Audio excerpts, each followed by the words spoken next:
Hello and welcome to episode 198 of the Nerds at Large Gaming Podcast. I'm one of your hosts, Darby Hallman. I'm Jeff Mayo. Happy Labor Day! I labored today. You did labor today? I don't think that's what that's supposed to mean. I don't think that's what the labor and holiday is supposed to be all about. Yeah, it's funny because places like where you work labor more on the day that's supposed to celebrate. Yeah. But sad, Yeah. But we celebrate our free time by throwing countless hours into our video games, and that is exactly what we're going to talk about here. And we got some good ones. We got Jeff has beaten No More Heroes 3. He was about halfway through it last time. He has beaten it. We're going to discuss it with spoilers at the end of the podcast. We'll probably have a brief non-spoiler at the beginning just for Jeff to be like, it's good, and then we'll move into spoilers, and that's going to be a fun time. Also on the horizon, ladies and gentlemen. It's not Horizon Forbidden West. No. But it is NAC 3, the happening. This Thursday, there's going to be a PlayStation showcase. Not State of Play for some reason. The branding's all over the place. No one knows why. But that's going to be at when? Thursday at 4 p.m. 4 p.m. Eastern Time. And Mr. Jeff Mayonnaise is going to be reacting live to it. Isn't that correct? That is indeed correct. I will be doing that.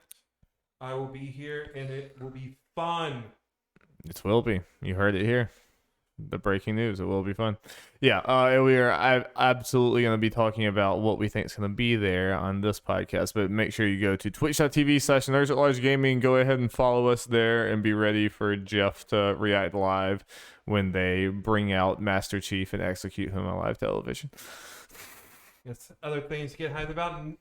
Well, Darby apparently has something, but I don't, besides No More Heroes, have any new crazy thing this week, but next week's going to be pretty crazy. Woo! We got Tales of Arise, WarriorWare coming out, and I think I'm going to play this first. Life is Strange, because it's going to be shorter and all that, and more likely to get spoiled. Both of those are true.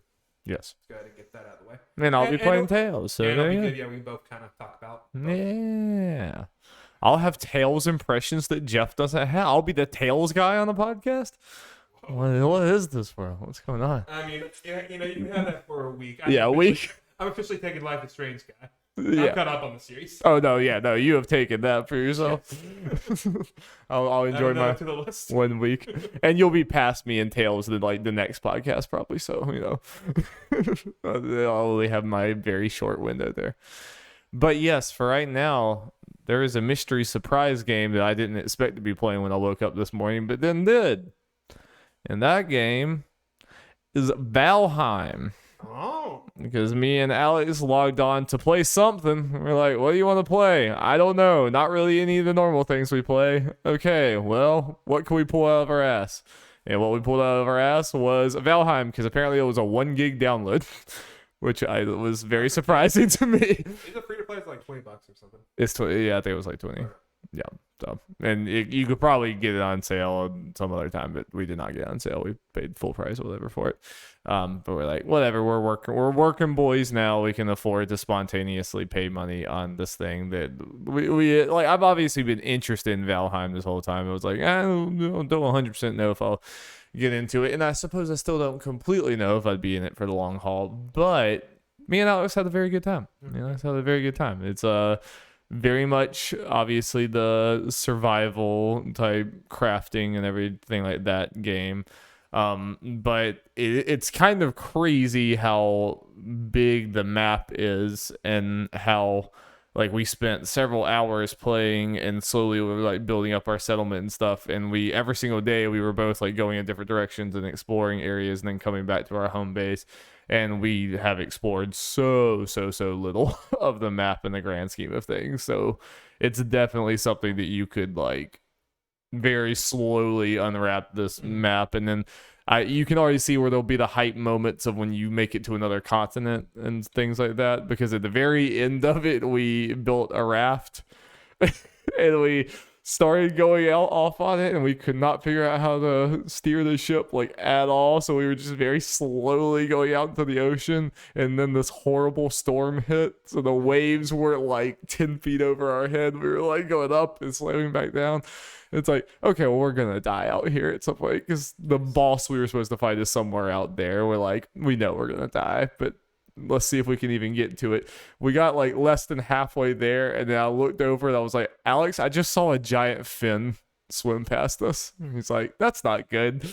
And then like about 2 minutes later, we saw it again. We're like, oh god. And then like about a minute after that, this giant serpent comes out of the water. We're like, well, fuck, bye. It just like eats us. Then you lose your shit. Yeah. It's decently forgiving if you can get back to your body, you get your stuff. Yeah, But we can't. No, that we lost that stuff. That stuff is gone. Yeah. It's out in the middle of the ocean somewhere. But we had our settlement by that point, so we could put a bunch of things. We had like chests that we had put a bunch of supplies in. We purposely kind of put a bunch of our stuff in chests, and it's like, all right, let's go do something stupid. Yeah. So based on what I heard, it sounds like a lot just like adult Minecraft. Yeah. Which is cool. Yes, but the setting is definitely very cool. I like the art style. It's like somewhat simple, but it is very pretty at times. Like you can kind of see why it's 1 gig or whatever, because like sometimes when you're up close in textures, it's like kind of simple. It's like almost like a watercolor type of feel to some of it, but it gets very pretty when you're looking in some of these vistas and everything. And the landscape's already changed a good bit, and it kind of like changes how you would build your stuff depending on where you are. Like, because we're walking around trying to find the best place to build our house, you know. You don't like that, Darby? Yeah. I played a female Viking, obviously, but when we were making our names, I was like, oh, we're Vikings. What's a famous Viking? Kirk Cousins. That's a famous Viking. It's true. So my person is Kirkina Cousins, which is very good. Yeah. What about His name, he spelled it, made it sounds like a Viking name. He was like, Darby, try to pronounce my name or whatever, and it was like, it's like it was like me. It was like mid dick hurts. It's my dick hurts. It was me dick hurts, but it was like spelled. He's very. Yeah. Alex are more mature. He's very mature. Very, very mature. Yeah. But we were both saying you can play with up to like 10 people in this, and this would be a lot of. We do both think it would be a lot of fun if like me, you, Preston, and him, and whoever else were like all doing this, because you could all like go out and do different tasks, and it would like you'd move through it a lot faster. But because I definitely think, like, from what I've heard, it gets like the more days pass, the more real it starts getting with like things attacking you and stuff. And we had already started to see some of the creatures that were coming out were like actually doing damage to us. So it's like it would be kind of cool to have all of us like, oh shit, get back to the house. Oh my god. Yeah. Yeah, we can get 10 people, or we can all do like Brandon Jones and play 140 hours by yourself. I don't think so. It's insane. But so far I'm really liking it, because it's like it has the crafting things, but it's not like too crazy so far. I mean, it's, you know, it's the things like you see exactly what you need, and you like, I haven't been completely stumped in like, how the fuck do I make this thing, you know? Like it's been decent. I mean, we haven't done too much, but we have a fair settlement now. Well, based on what I've heard from this game, considering you guys only play for a couple hours, you just kind of scratch the surface. Oh yeah, well yeah, absolutely. And it's just an early access. It has a lot of stuff for early access. That's what it sounds like. Yeah, and yeah, cause we haven't even gotten to the first boss, and apparently there's many of them, you know, throughout the world and everything. And I already got to a certain area where it's like, you can keep going this way, but you're probably gonna die. It's like, you need to fight that first boss first. It's like, so I think it seems like a lot of fun. If me and Alex keep enjoying it, maybe you and Preston could, you know, get it too, and that could be, and Jacob, we were talking about, because Jacob has left us now. He's to go to grad school, so we need something to play with Jacob, and I feel like he might enjoy that a lot too. And you can like, I was like, at some point I wanted to craft a bow, and I crafted a bow, and I was like hunting animals while Alex was like building the thing. So you can kind of, everyone can kind of do something different that like helps the whole thing. And it's just kind of funny because like building the buildings, like we're probably just really bad at it, but it was just really impossible to build a building that looked good. So like all of our shacks have like jagged like pieces going all over the place. They look like absolute shit, but it's kind of funny. I'm curious. Or you may not know the answer. Do you know if like the bosses and stuff scale to the amount of people you have? No clue. Not a clue. Kind of curious. Hadn't even seen the first boss, so we didn't even make it halfway across the ocean. Big gamer. Yeah, before the serpent kind of took care of us. We don't know if the storm triggered just because like it always triggers when you go near the boss, or if we just picked a very bad night to go out and sail away to the boss. I could believe either way. Yeah. You gotta go again. Oh, we will. Oh, we absolutely will. Immediately. The sailing is very difficult to control, and I looked up the controls, and I'm like, yeah, this seems needlessly complicated. Like, I get you want there to be an element of the wind and stuff, but I felt like this probably just should have been a little simpler. Because like, I never want to be the driver. Like, no thanks. Nah, thanks. I'll be the Sea of Thieves captain, and I won't be this. Yeah. So yeah, it's a fun game. Fun. Well, people can expect more presents for that, I am sure. Yeehaw. The near future. With that out of the way, Jeffrey, let's move into the news. News jingle. Jingle, jingle, jingle, Darby. Mm-hmm. Well, as Darby had mentioned, the PlayStation showroom case was announced. So we got here, we're just gonna try to predict some things. Maybe see what. Hold on, your mics. How dare you?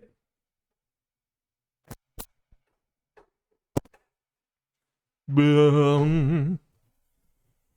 Well, can I be heard, Darby? Yes. Cool. I mean, people need to hear me.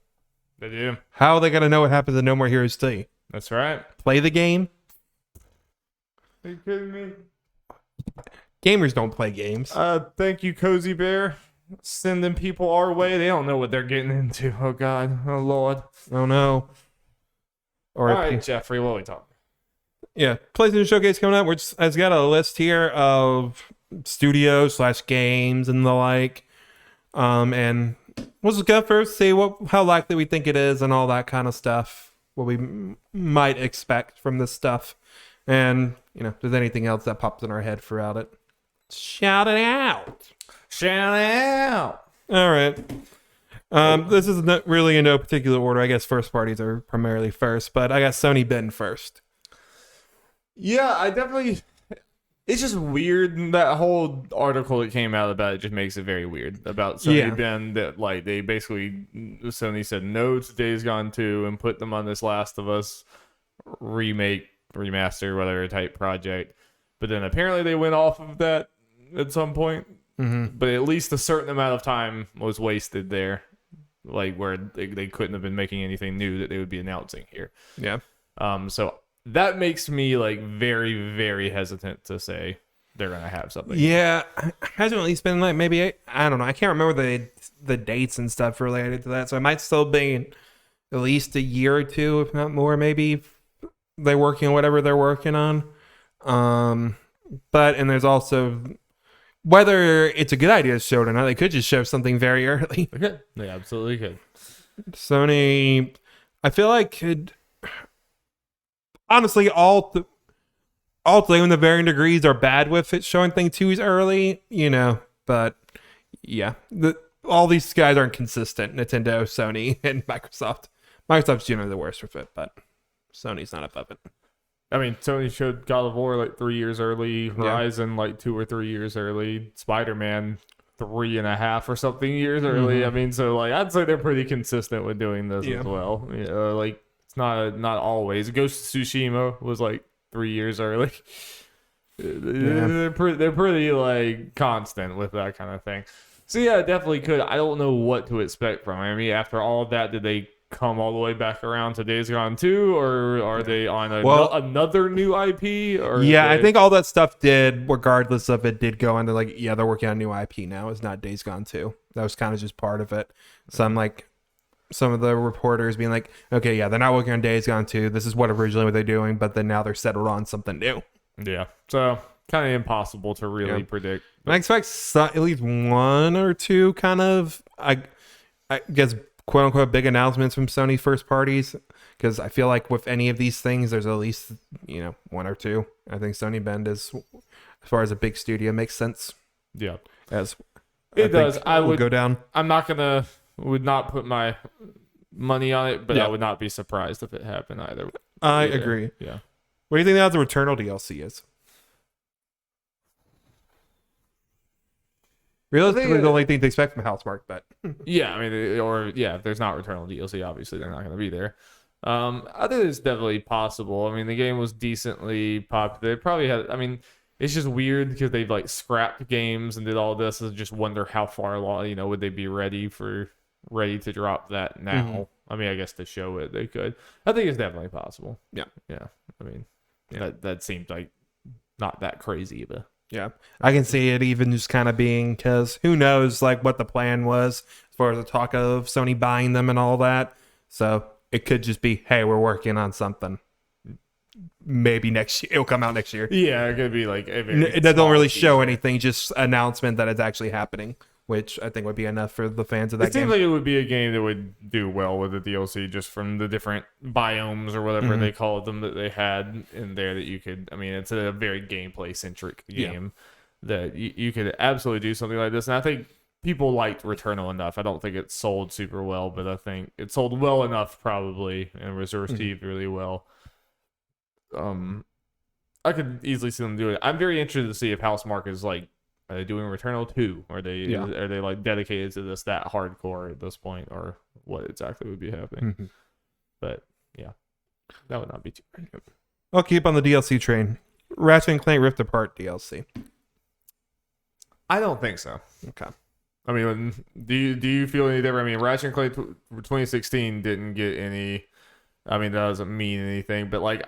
I think it's just like I'm surprised enough that we got a Ratchet and Clank game. Yeah, I think they're gonna be all. If I had to guess, sorry to cut you off. No, you're good. I would go with no. Because kind of where you're going out of 2016 and Ratchet and Clank as a series is not doing it. Yeah. Reason I kind of putting here as a possibility is the fact, well, now Sony owns them and everything, so more and.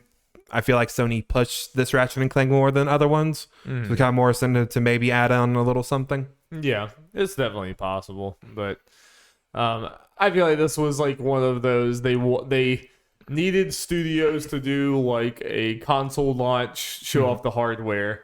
And they're like, who wants it? We'll give you a bonus. And Insomniac's like, well, fuck you. We'll do a Ratchet. We'll do a Ratchet. They're like, interesting. Okay, we'll do that. But you're still working on Spider-Man, right?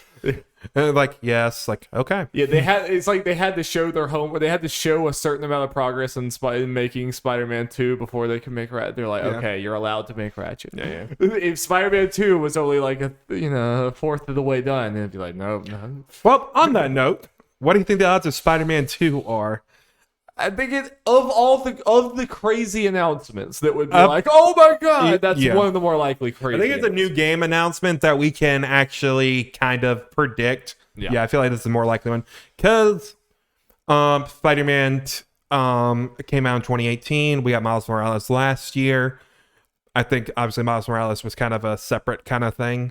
So yes. I think the quote-unquote main assignment, I don't even know how many people are there, teams at this point, Ratchet and all that, so who knows? Might be farther off than you think, but than we're thinking. But I think their main team's kind of been working on it, and as we just kind of, you said a couple minutes ago, they announced Spider-Man really early, and I feel like this is one.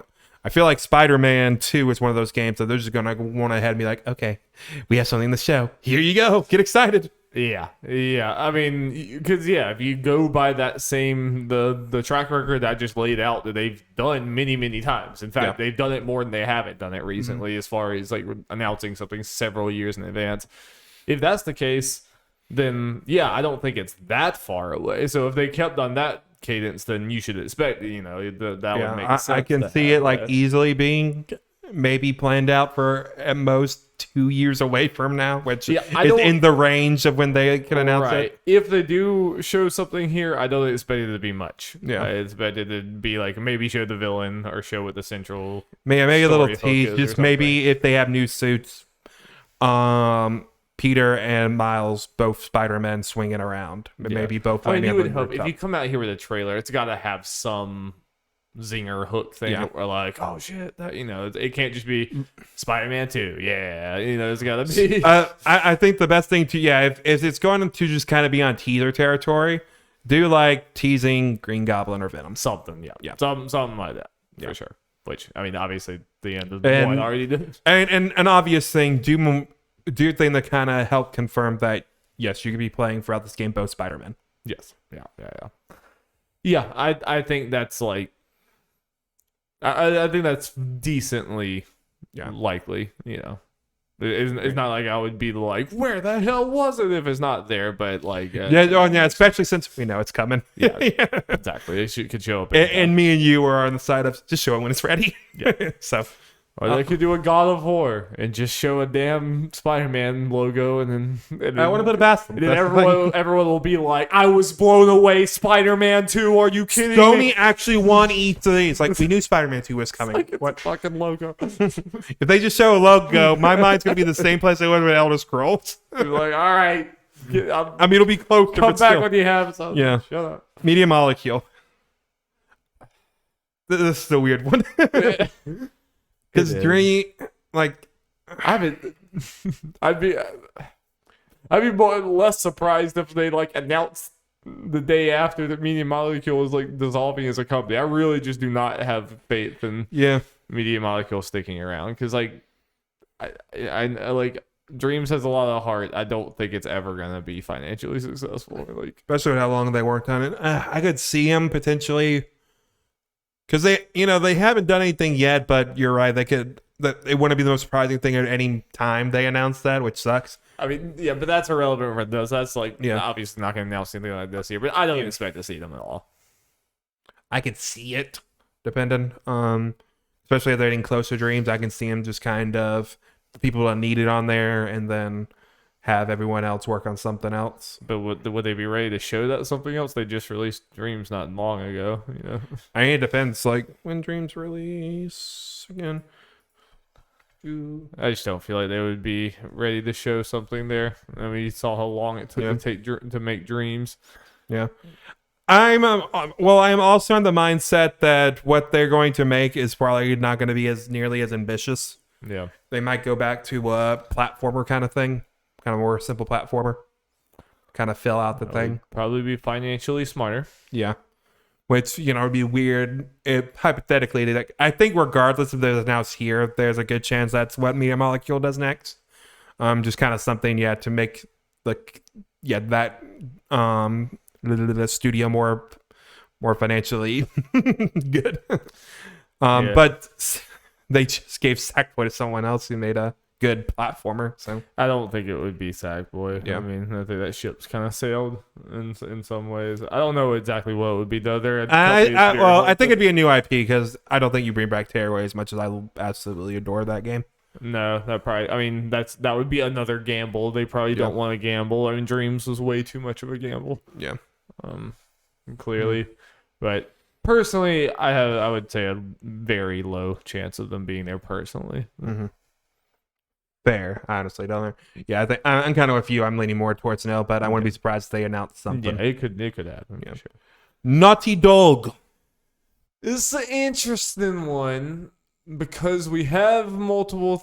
You have multiple things that are possibilities. You have apparently this Last of Us remake thing. Yeah, that's weird and not necessary, but it's obviously coming and it's gonna be shown at some point. That's a possibility. This Last of Us multiplayer thing, but they literally just recently said they were hiring for it more. So, like, if they did show that, it would be a super duper early teaser, probably. Which is weird considering that thing was as of last year, supposed to come out with it. I agree with you. But I honestly think that's probably the most likely scenario. And then I suppose you could have some Left Behind style DLC. Yeah, some like DLC like that for Last of Us Part 2, or just an enhanced director's cut, because that's apparently the hot thing right now. Dear God, if that's like the one more thing. I love Last of Us, but Yeah. I don't know. What do you think? I'm with you. Like there are multiple possibilities, but yeah, it all revolves around The Last of Us. Yeah, and none of them are like big new game. It's all Yeah.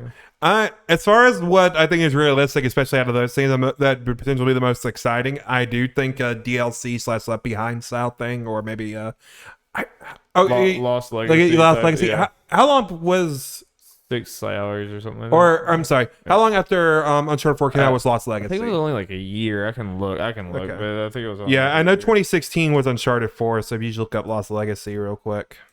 Okay, yeah.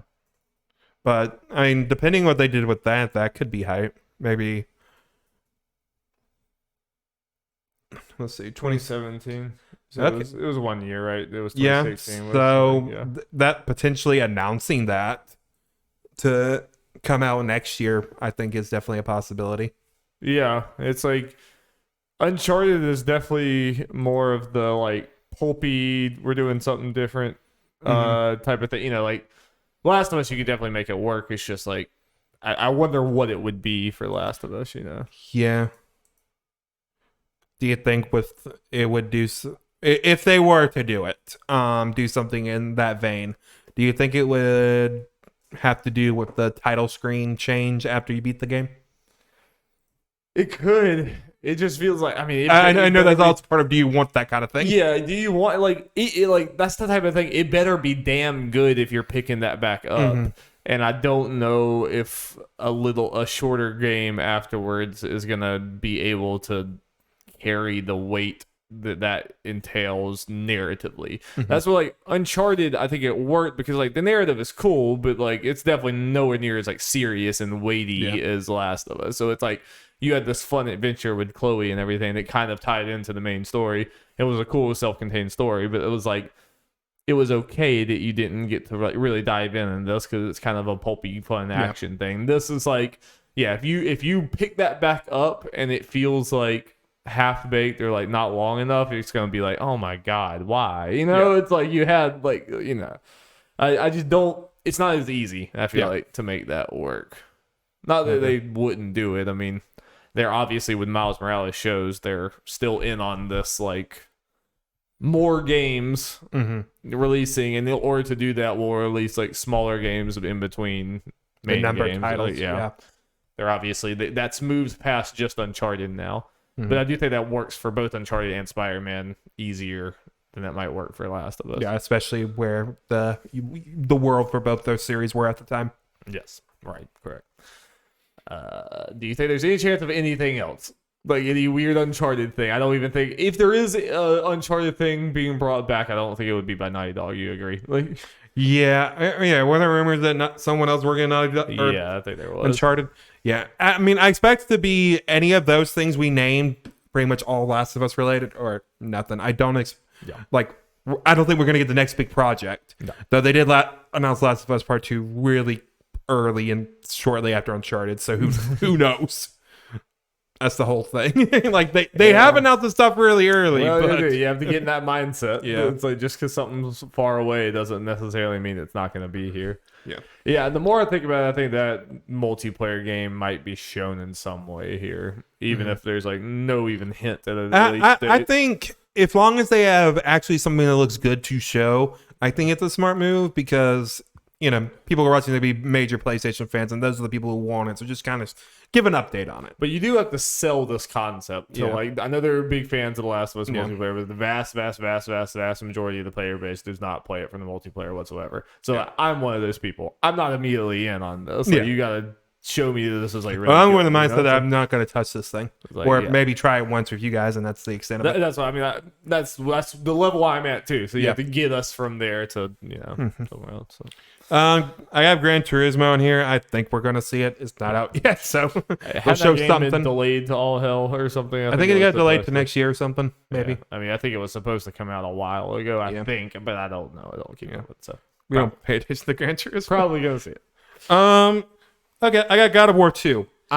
This is the one thing where I'm going to be shaking my head if we don't see anything. Yes, I agree. Like, I feel like you don't have a Sony press conference if you're not ready to show this game. Yeah. I mean, the crazy thing is, like, God of War and Horizon always had around the same release window, and we've seen a good bit of Horizon and absolutely nothing of God of War. I mean, Yeah. something's got to give there. You know? And it's got to be more than just a little piece. Yes. It's got to be a substantial trailer. Yeah, like even if it's like you don't have to do the whole gameplay deep dive thing, Yeah. but the trailer better have gameplay. And it's Yeah, like, it better show some gameplay. It better show something for the story to get everyone hyped. I would be. This is probably like literally the only thing on this list that I would be like shocked if it wasn't there. Everything else I feel like is up in the air, but this I'm like, you gotta have this there.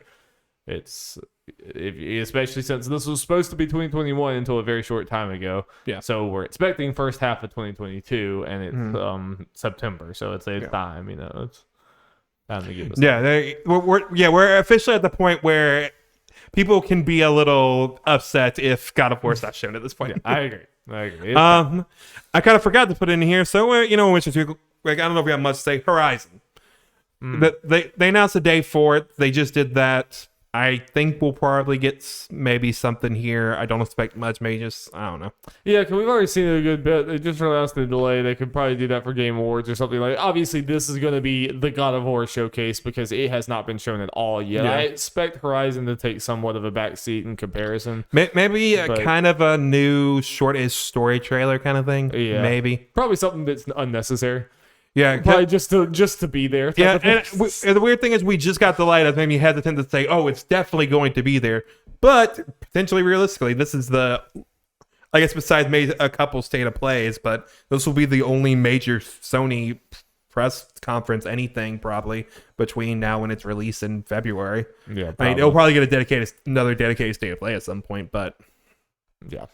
Yeah, I think they'll remind you it's coming out at the very and least. especially since I feel like they're potentially more casual Sony audience who might kind of hear this a thing and look into it, who may not know it got a release date because that was just kind of dropped in some random thing. Yes, yeah. So I agree. I think it'll be there, but not in the super consequential way. now this is I know your immediate thing is probably nothing, but Sucker Punch. Yeah, nothing. They just did the whole re-release and the multiplayer thing. But who knows? It might have a second team. Good. I don't know if they do.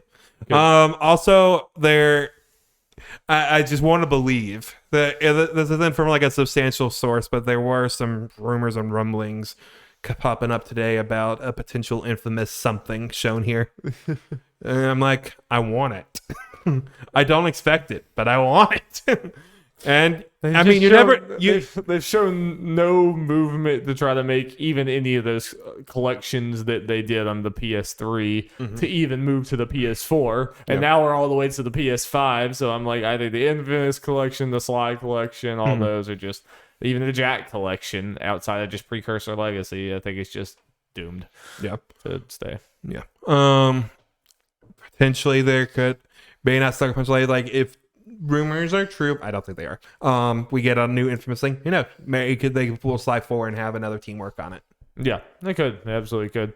They also could just not be Sucker Punch as well. It could be some other studio. Oh yeah, that's what I mean. Yeah, another team doing it like Sly 4. Right. Yeah. They haven't done that often. Yeah. Sly was kind of an outlier there.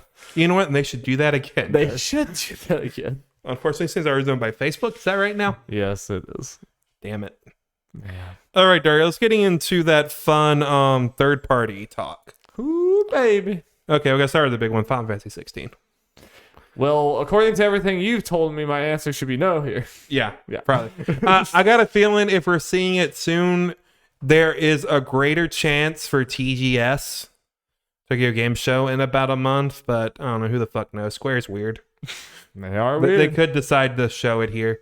But also in that same breath, Forspoken is a thing. Kind of similar thing. Sony's got the marketing behind it and all that kind of fun stuff. And I think I saw something about the actors or something kind of teasing Forspoken news soon. It could just be TGS stuff, just kind of way in advance. But the fact it is now, people, I think, naturally think, okay, we could see it at. And they were still treating it. I mean, did they put a release window on this game, or was it just all the rumors they were saying that it's decently close? Okay, so it's kind of, I can't remember. Square might have said it more officially, but it's mainly just in tiny text in the bottom of the thing saying Forspoken planned for early 2022. Okay, yeah. So I mean, which is kind of official. Just from that in general, you're gonna need to start showing it, and maybe they don't want to do both. Maybe they want to split it up. Like, yeah, I think Forspoken probably has a pretty good chance of being here. I think a better chance than Final Fantasy 16 for sure. And all of the previous times it was shown, pretty much were at Sony things, right? Yeah. So, right. No, the last time where we actually got the name Forspoken was during a Square Enix thing. Okay. Yeah. Well, so yeah. I would say that's pretty likely, but it sounds like 16 is probably for later in the month, whenever Tokyo Game. And again, one of those things where I wouldn't necessarily be surprised if it was maybe showed up here, but by the betting man, yeah, I think in my mind it's either it's going to show up at both of them or it's just Square's thing, or neither. I mean, in that quote, didn't the guy also say, like, we hope to be ready by TGS? Yeah. So it was not like, we're going to be at TGS. It was, I hope so. So I say temper expectations for Final Fantasy 16. Get a little excited for But ratchet up those stocks for Forspoken. Yeah.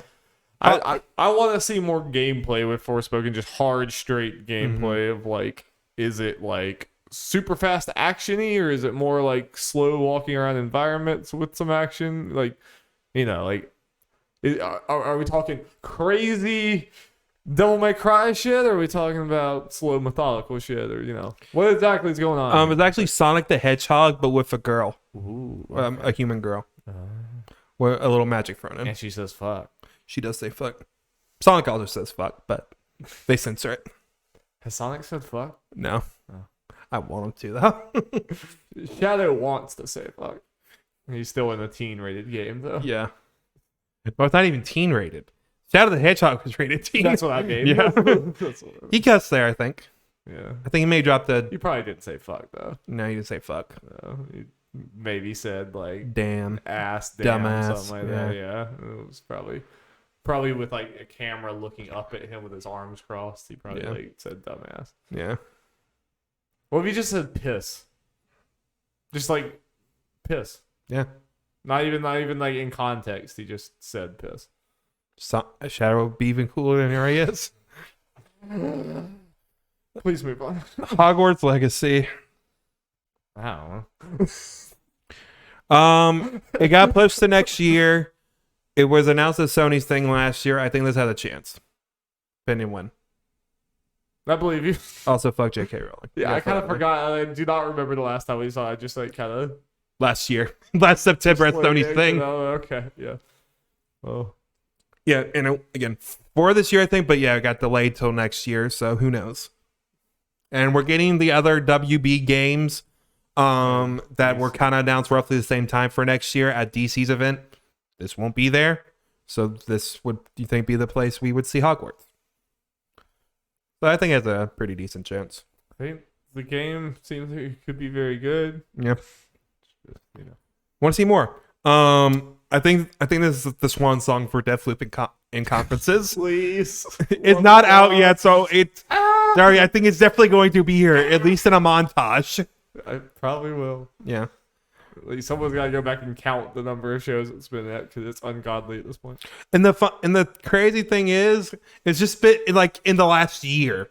I know it got last before last year, but since it got, it was the worst. It's just like in like about less than halfway through all of its showcases, I feel like I stopped learning anything about the game, and every single one has just been like the meter has not changed whatsoever. So I'm like, just stop. Please stop. But I agree with you. Probably will be there to some extent. We gotta put it on here, but also in the same vein, Ghostwire Tokyo. Yeah, that's weird that like they didn't seem like they were too far off the two games, at least originally, but then now Ghostwire Tokyo is just kind of like completely radio silent. Well, I think it's time for it to show up in everything. Yeah. Because it got delayed to next year. I think early next year, if I'm not mistaken. So I think there's a pretty good chance we could see it here. Because it is going to be PlayStation exclusive for a year. Yeah. Yeah. Little Devil Inside Darby. I think it's time to see this game because I think it was supposed to come out 2 months ago. Yeah. That's the last date we heard that I know of. So it's troubling. So yeah, probably. Similar to Deathloop, though, I don't think we've seen it nearly as much. Kena, Bridge of Spirits. Yep, it's been.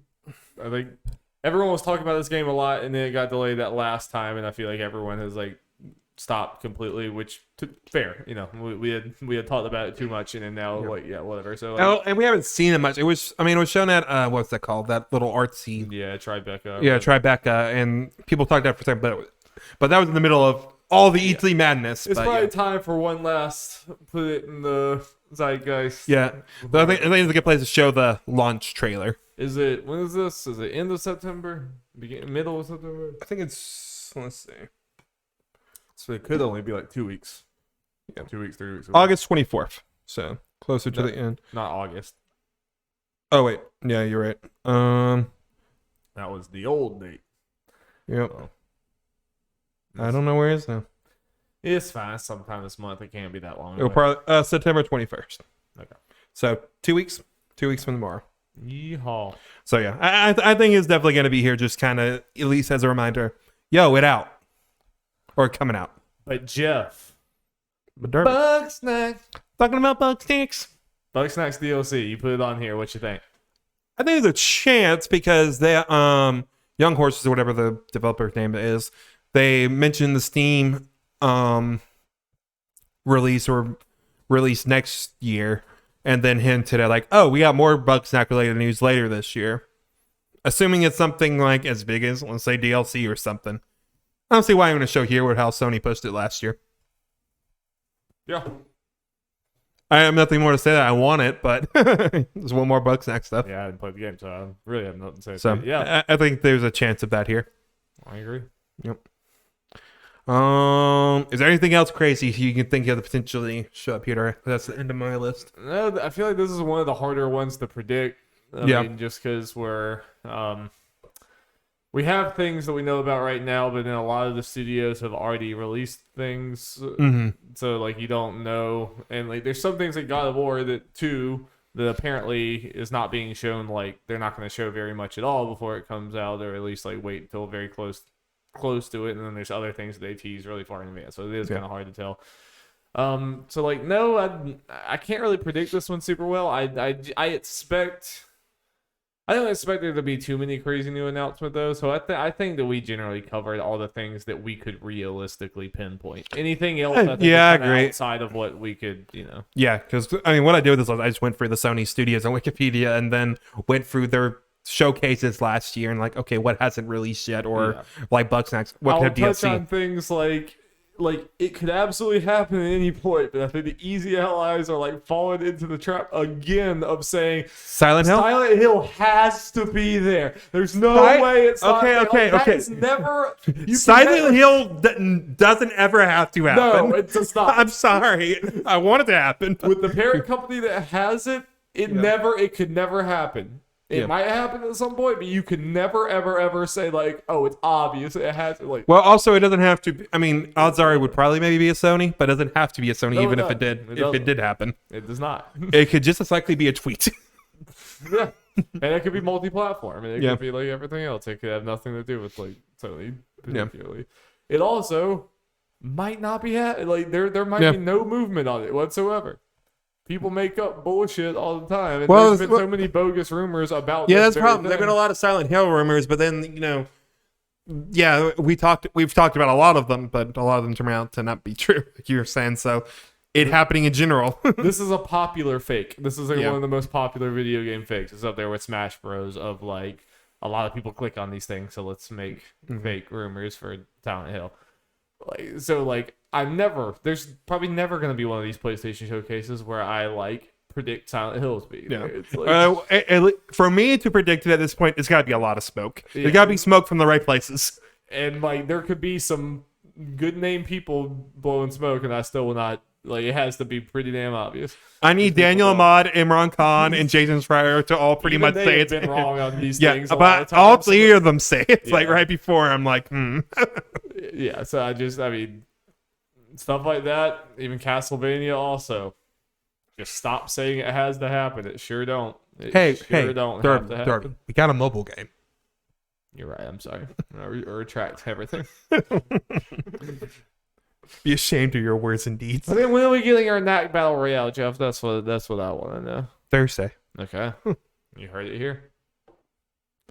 Well, Darby, we just hyped up Sony and their stuff, but they haven't done.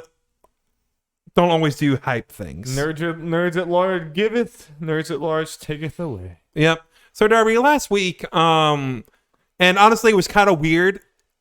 Horizon Forbidden West pre-order started last week, and I've never seen people hype up a pre-order date so hard. Sony fans are very intense. But it's kind of Sony fans. I don't think as much, but like Sony's marketing's like, one day to the pre-order start. I'm like, who cares? Yeah. But naturally, there was a lot of drama with this, Darby. To run down it for people, and let me know. I don't actually have a list of this stuff written down in Darby, so let me know if I missed any big. Forgot anything. So it came out. People looked at the all the different SKUs of it, the normal edition, blah blah blah, and it turns out originally that there was no upgrade path at all, not free, not paid, not really otherwise, from PS4 to PS5 edition. To do it, there was like a digital deluxe edition that for like $80, that I believe you could have gotten and got a PS4, PS5 version. But that's the only way. The PS5 version was $70, PS4 was $60. But if you bought the PS4 version, there is actually no way to upgrade without buying the PS5 version separately. So naturally, people were like, what is this bullshit?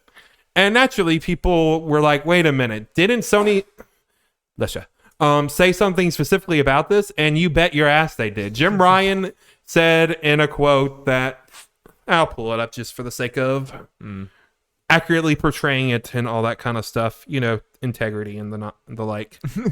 All that good stuff. Yeah. Let's see about it. Integrity. All right. And this is regarding, let's see.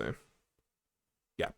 This is a little excerpt from a PlayStation blog thing from a year ago when it was announced for PS4. The PlayStation chief also commented on the surprising news that titles such as Horizon Forbidden West would be coming to PS4 as well, having been presumed to be PS5 exclusives. Quote, no one should be disappointed, Ryan said. The PS5 version of those games are built from the ground up to take advantage of the PS5 feature set, and we have an upgrade path for PS4 users to get the PS5 versions for free. It's about people having choice. I'm really quite pleased about the situation. So he lied. I mean, he outright lied there. So people, I think rightly so, kind of heaved and hawed about it, and then Sony did backtrack on it, and we're like, okay, all right, you can upgrade from PS4 to PS5 for Horizon Forbidden West for free. Also, to make it clear, this is the last time we're doing that. From now on, for God of War, for Gran Turismo, which are also cross-platform or whatever, cross-gen, it's a $10 fee to go from the PS4 version to the PS5 version, because that's the difference between the SKU prices. Which, we talked about it when this was happening, and I was like, it wasn't people mentioned, that it wasn't an option at the time, just paying a $10 fee to upgrade. I'm like, that's fair. At least, you can argue about the prices shouldn't be different, but if they are, I think that's a fair thing. It's a little dumb, but I'm not going to, waste my energy and get bent out of shape about the $10 upgrade fee, whatever. It is dumb, but yeah, it's not the having to pay $70 to get the PS5 game, because it's just it's just very clear. I mean, Sony was forced into cross-gen, cross-platform stuff in general. It's not something they wanted to do because they make a lot of money off of people having to buy these things again. But it's like, I mean, obviously the numbers must work out for them to like do this shitty thing to make you buy these things. But it's just like for like most people, I feel like you just piss a lot of people, like at least someone like me, you just make me mad if I bought the PS4 when expecting to be able to go up and then I can't. I'm unhappy, but I'm also not gonna spend $70 to buy this game that I already bought for probably a lot of money. You know, it's like on PS4. I'm just gonna deal with the PS4 version and be unhappy. Yeah, it's like that doesn't seem like that should help you at all. But I guess there's enough people that would begrudgingly double dip. I don't know, but it's very stupid. Well, and the thing that's frustrating about this, especially, it's pretty predictable that Sony was going to backtrack on this because this isn't like it's happened multiple times this last year when they announced something. And you know, whether it's goes against what they said before or not, people are like, "What the fuck?" And then they're like, "Oh, okay, well, we're not doing this." We never thought about that. Yeah, we didn't. You guys are passionate, and we hear you. So we're backtracking or kind of meeting you in the middle by just doing what we said we're going to do later. I mean, this is a major company thing. All over the place in video games and everything else too. That like they have a position that's really shitty. People would get mad. They change that position to just the bare minimum of what they should do, and then it's like, wow, they really listen to fans. You know, they when they make mistakes, they listen or whatever. It's so fucking obnoxious. Yeah. You know? This is one of those things. Like, how did you expect people to react? I mean. Like I can't imagine that they are that stupid. Like like I just can't. Like that just it does not compute that they would. I've seen some people kind of joke on Twitter that they do this on purpose just to see like expecting the backlash, but just in case there is no backlash, they're like, okay, well, we get more money. People seem to be cool with it. I mean, it did kind of seem like they said something back then, but then just changed their policy and just didn't even think people will remember. Yeah. Well, and I expect for some of this stuff, like some of those CEOs are like, well, if we backtrack, it looks like we listen, like you were saying, and that makes us look good. That 100% happened. Yeah. Oh, you saw that Epic Game thing too, where it was like, we'll make Sony look like the good guys for allowing crossplay to happen or whatever. They do this all the time. It's all calculated. It's like. We don't lose anything, but we make it look like we're losing something for the good of the consumer. But all we actually did was say we were going to take something away and then end up not taking it. It's like it's calculated and stupid. I hate all these companies. Yeah. Like I enjoy playing their games and everything, but these companies are, out to take your money. They're not really. Yeah. Yeah. Sometimes they make it a lot more obvious than other times. Dude. They're not the best at hiding it. I don't know. And like, just honestly, the whole cross-gen thing is just so predictably poorly handled and confusing. And like with your PS4 and PS5 versions, if like me and you and a lot of the podcast people we listen to have confusion about this, and they'll end up like downloading the PS4 version instead of the PS5, or download both. And all this stuff. I mean, multiple times. Like, why do I have both versions? Imagine a casual person who's like, "Why is there two versions? What's the right version? What?"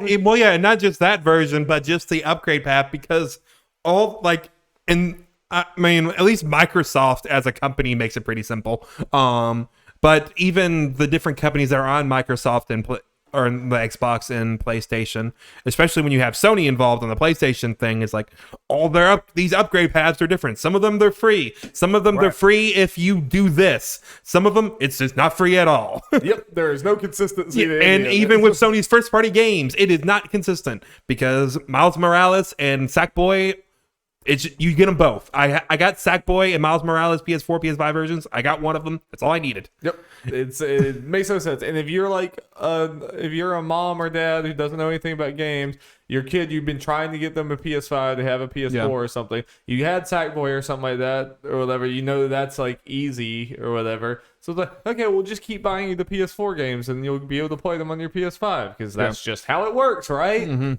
No, apparently it works that way sometimes. So not Well, other or times. It's just not. I imagine this will happen in the future. Little Timmy, just had a PS4, wanted Sackboy, got that, didn't get the PS5, but the mom was able to like, okay, Miles Morales and Sackboy are on there, at least get you that. So he's like, okay, gets the PS5 next year's. The mom's like, oh, well, like the PS4 versions of these worked or whatever. Apparently, I heard they worked last year. Let's get this new Horizon game. It should work. PS4 version work. Yeah. PS5 fine. It's like, oh wait, it doesn't. Yeah, there's just no consistency whatsoever. And then like half time you have to like download your PS4 version to get the save and then delete that and download the PS5. Yes. Like people talked about doing that a lot of times. It's just And the thing is, it's also like, what do we have cloud saves for then? You know, Yeah. it's like what the fuck. yeah. Final Fantasy VII was a weird thing. Because that's the only one I think I've done the save thing Yeah, for. I've heard And then people there's crazy shit with all this stuff where, at least on PlayStation, I don't know how it works on Xbox for all this. Again, sounds like it's much simpler.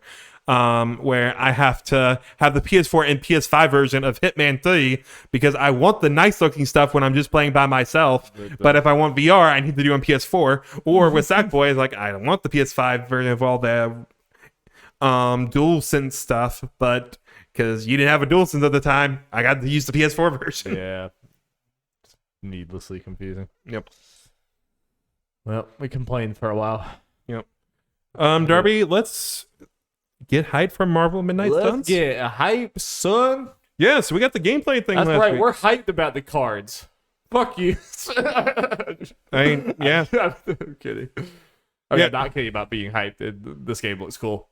Oh, yeah. So, yeah, we talked about it on the podcast last week. It was the day before the actual gameplay showing, and the Game Informer thing, some of the stuff leaked. So we knew about the cards going into it. I mean, you were like, okay, let's see how this is going. And then it was like, this seems cool. Seem cool?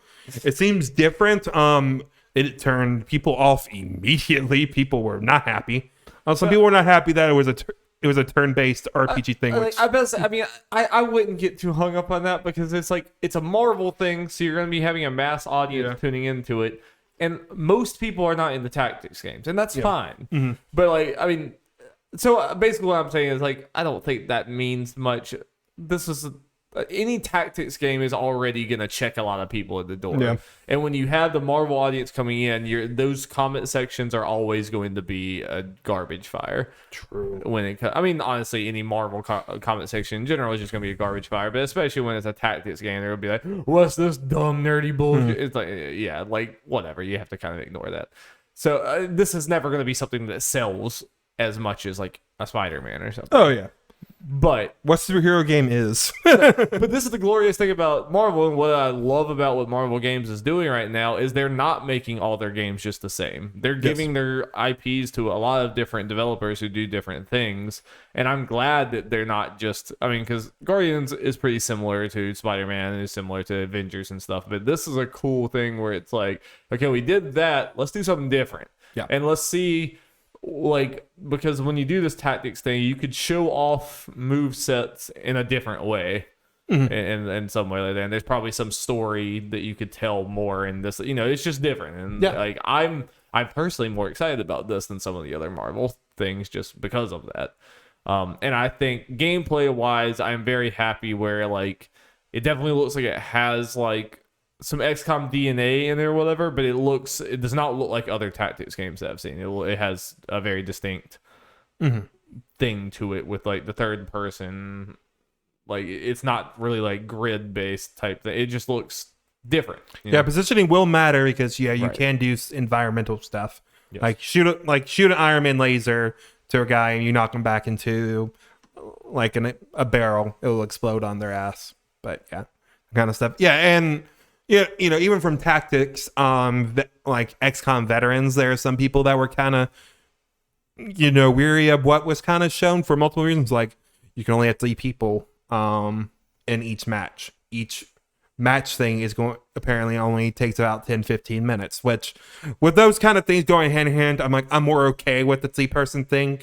Because apparently this is going to be a long game. So it's okay, you can switch. You'll be switching people out, or you have the option to pretty often. Right. At that point, and this is the way they want to do it. Also, because it is card based, and I'm not 100% sure from what they've shown, how exactly the card stuff is all going to work as far as setting up decks, quote unquote, and all that kind of stuff.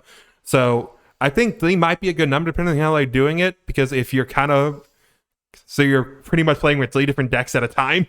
Yeah. It more could be a little overwhelming. Like, okay, what is this person? What did I have in Wolverine's hand? Yeah. I agree. And well, the good news is, because I know some people are worried about this with the cards, microtransactions, they're none in the game. You can't do it to get like a better deck or whatever. You can buy costumes and this stuff, it seems, but you can't do it to buy cards. Yeah.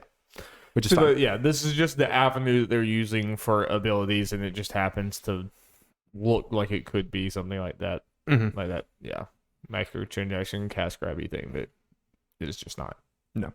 This is what they want to do, and with the pedigree of this studio, it's like, especially like initially, it's like, okay, let's trust them and see what they have to do, because from when I haven't really messed with their games, but from what I can tell, they just don't miss. Yeah. And it's just the best at what they do, so. And vibe-wise, I'm just really liking it because it seems like a very, very different tone for Marvel, Yeah, and initially, when we talked about it last week in part of the stuff for Game Informer, it's like they apparently took inspiration from Fire Emblem and Mass Effect. And with the whole Abbey stuff, it's like, oh, the Fire Emblem definitely shows because you're in the Abbey. These guys play 3 houses. Am I gonna cook for them? Yes. I like that then, especially since you're just going to have 12 other heroes besides your creative character, which, by the way, since just in case it wasn't obvious, you can completely customize your character, male or female.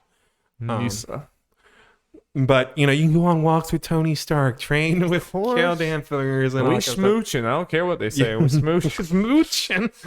Meditate with magic or whatever. It's like, okay, that stuff sounds fun, and I think a good way to split up the action segments and just be able to spend more time with these characters and just show off their personalities more. And kind of, at least for a video game thing, interact with some heroes like Captain America and Iron Man kind of in more ways more than we have in other video games. But then there are the other characters that we are not as familiar with, where it's like, make us fall in love with these characters. And probably you're gonna spend a lot more time in dialogue with these characters than maybe we like. Spider-Man, obviously, we've spent tons of time with the Spider-Man games and everything. But something like Avengers, even story mode thing, I think has a lot of different characters that's bouncing around between. It's more like this action thing. If this actually has like social elements of it, that might be kind of cool. And it's supposed to be like a 40-60 hour like RPG thing. Yeah.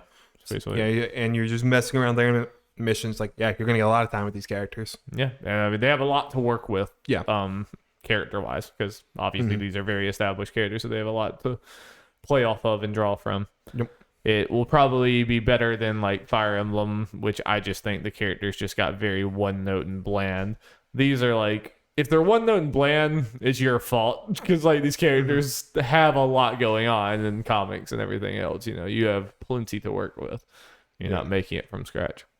Yeah, I can't remember if it's tomorrow or the next day, but of course, naturally, after we talk about this, we won't necessarily talk about it next week, but there is going to be another gameplay showcase where it's going to be a more straight through gameplay thing where they're going to show the Hunter and Wolverine against Sabretooth. Oh. So that'll be fun. And I'm just glad that X-Men can be involved in all this now. Oh, yeah. They're just getting all the different teams in there. I think that's fun. Not like a Marvel vs. Capcom Infinite type situation. Yeah. I'm glad those days are gone. Indeed. All righty, Darby. You know what other era of video gaming I want to be gone? The current Overwatch era. It will never end. So, yeah, Darby, I just got it in here. I just saw it pop up and it's like, neither you or Alex had mentioned this. Weird. We talked about it a little bit today. Yeah. I was playing with them. Because we played Overwatch today. I revisited that a little bit. Mm-hmm. So, yeah, if people who may not be in the know or need reminding, Overwatch has an Overwatch League, esports league, where there are teams and divisions and all that kind of fun jazz. Overwatch 2 is supposed to be a game. We haven't really heard much from it. Yeah. Allegedly. Yeah. if we're Blizzard is to be believed. Next season in 2022 for Overwatch League, starting in April, they're gonna play use an early build of Overwatch 2. So yeah, I mean, so I guess there's a few things that. I mean, that's them putting their foot down more. Like there's a little bit more of a pressure that it's like this thing better be out summer 2022. Yeah, it's also like, already, well, are we gonna get a beta before, like by then or before then? Because like it is like for it to be played in the pro league, it needs to be pretty ironed out. Yeah, like that gets to be very controversial if there are like bugs and problems, and when these people are playing for money and everything, that gets to be are they bad. So they must have enough confidence that by then it would be ironed out enough. Which I don't know. Yeah, and it'd also be like if we don't have a beta by then. Okay, so you're going to make all us Overwatch fans watch them play it while we just been waiting 2 years. It's a giant ad. Yeah, for anything of substance for your game. I just sincerely hope this means that the real release will not be too long after that. Yeah, like I'm hoping for like a June release at the latest or something. Is what I hope that's what this means. And that. By the time that by April, we will already be also having a beta. By the time we're watching them, there's also going to be a beta. I would have to hope, and ideally there had been a beta maybe since like January or something. That would be the ideal situation. I don't know. Is that what you're thinking? Yeah, that's what. Yeah, that's generally what I'm thinking. Is I think you need to let the pros have time to get adjusted to it and all that too, because these pros gonna need to practice and everything, especially if they're playing on 5v5 and everything. That's a big change, Yep. And also may want to help you figure out your team. What's the best thing for your team? Because going to one tank, it's going to change everything. Maybe even what DPS, like obviously characters, and maybe what players you may want to use.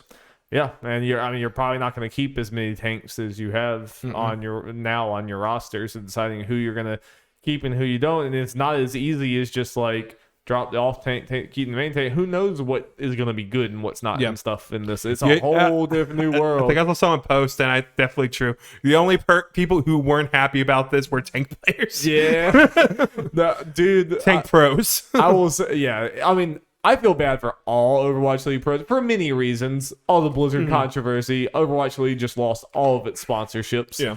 There's many reasons why I feel bad for them. But also just planning for this next year. I mean, every year has just been something drastically different. Like, it started off, there was no roll lock. So it was like, they went into it expecting, like, DPS and supports to be able to be played. And then, like, you could not win unless you had 3 tank, 3 supports.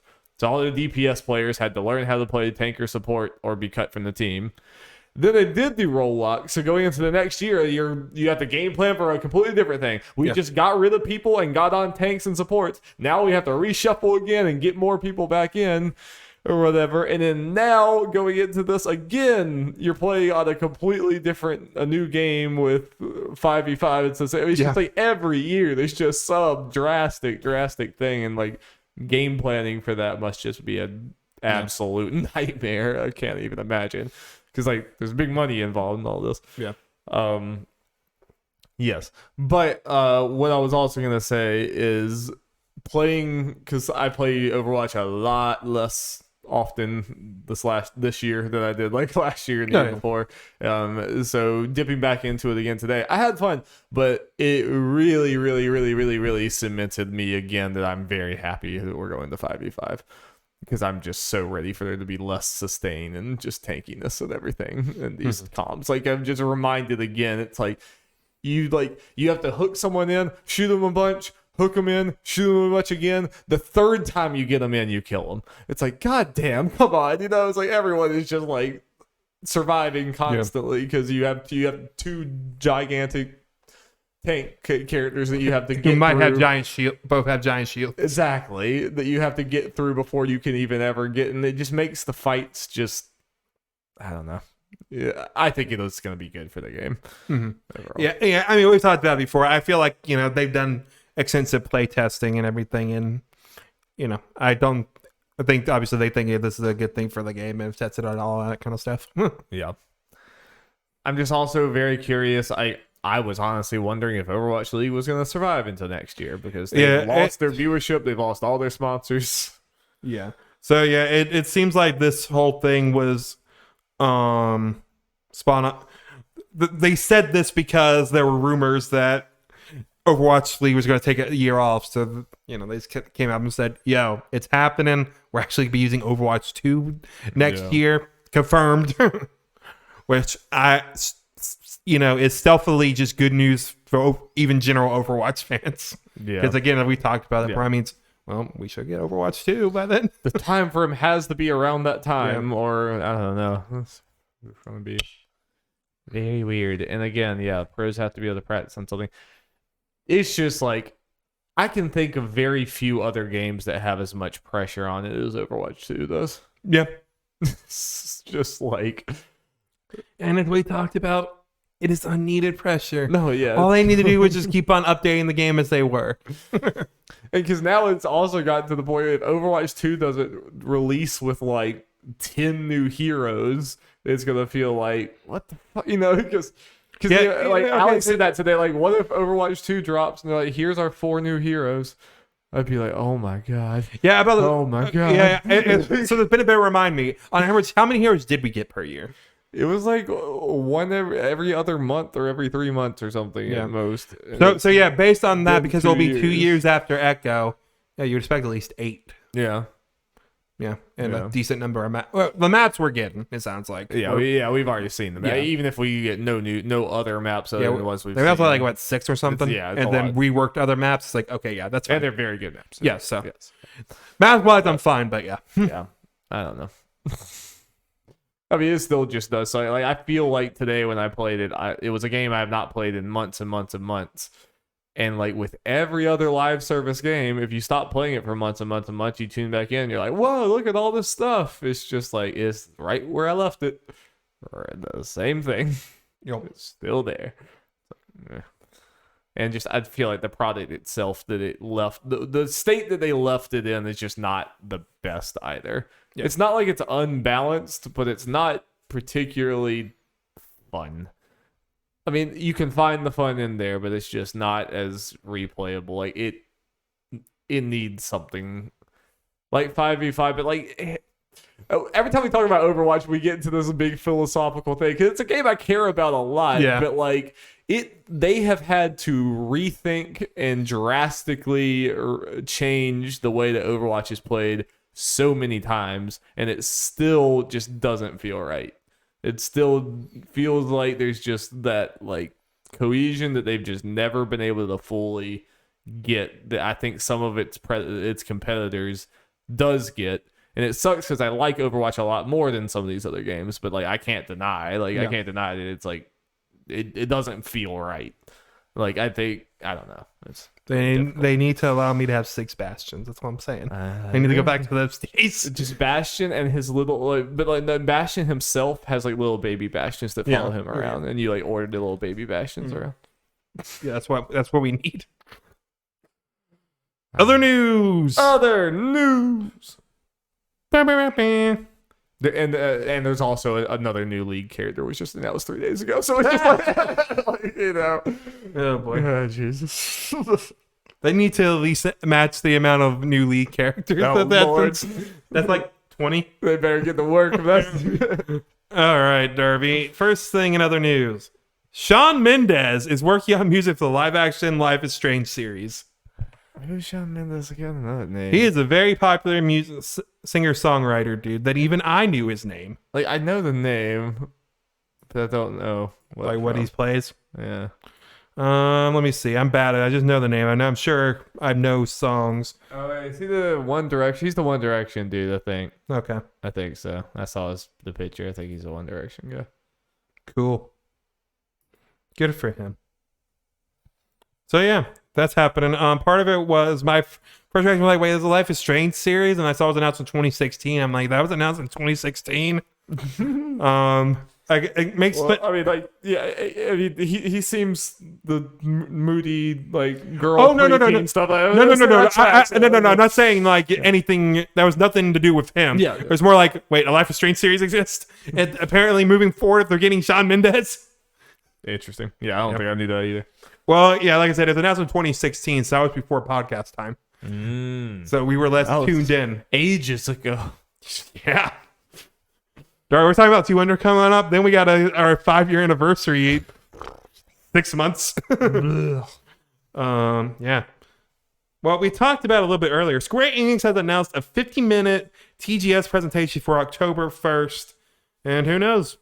We might be getting that Final Fantasy 16 trailer finally. Yeehaw. Yeah. I am very curious since it is a Tokyo Game Show thing. Like, how exactly is it going to be? Is it going to be one of those things where I guess it will be in English and all that kind of like just it's no, it's usually not. Usually we have to see all that stuff like after the fact. It's usually all in Japanese. Like we never watch Tokyo Game Show live. Yeah. We just see things afterwards. Yeah. So we'll see what that's all about. I mean, you can't like. I think like ECLS and a lot of them usually do watch it live. They can't understand anything. They just have to like visually react to it. Basically. Yeah, I feel like since it's a 50-minute thing with Final Fantasy 16, they might have a. They might. I just know usually Tokyo Game Show in general is usually all in Japanese. Yeah.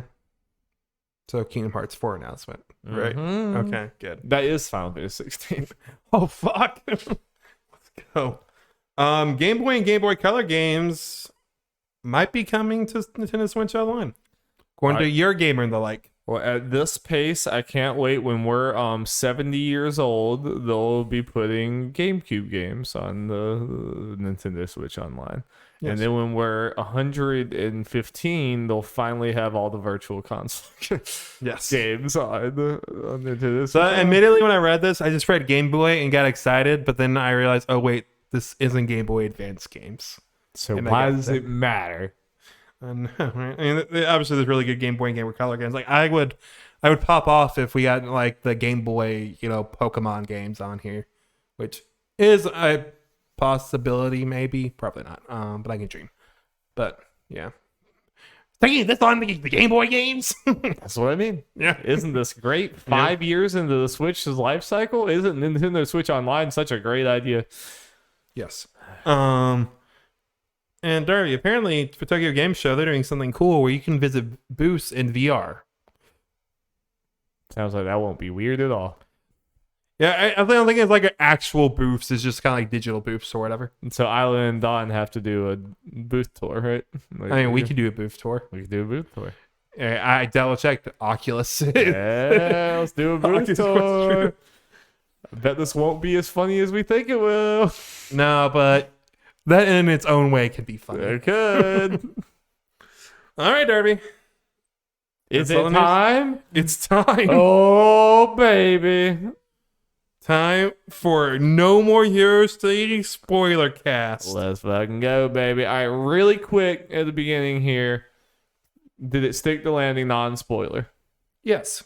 I think it did. I think as far as the actual gameplay and the combat, I think it's the best in the series. Yeah, to me, the combat held up very well throughout the whole game. I don't know how long it took me to beat it, because I don't think I got to the 10 days that it shows on there. I might have been today. Does it have a Persona like countdown that you have to finish it? No.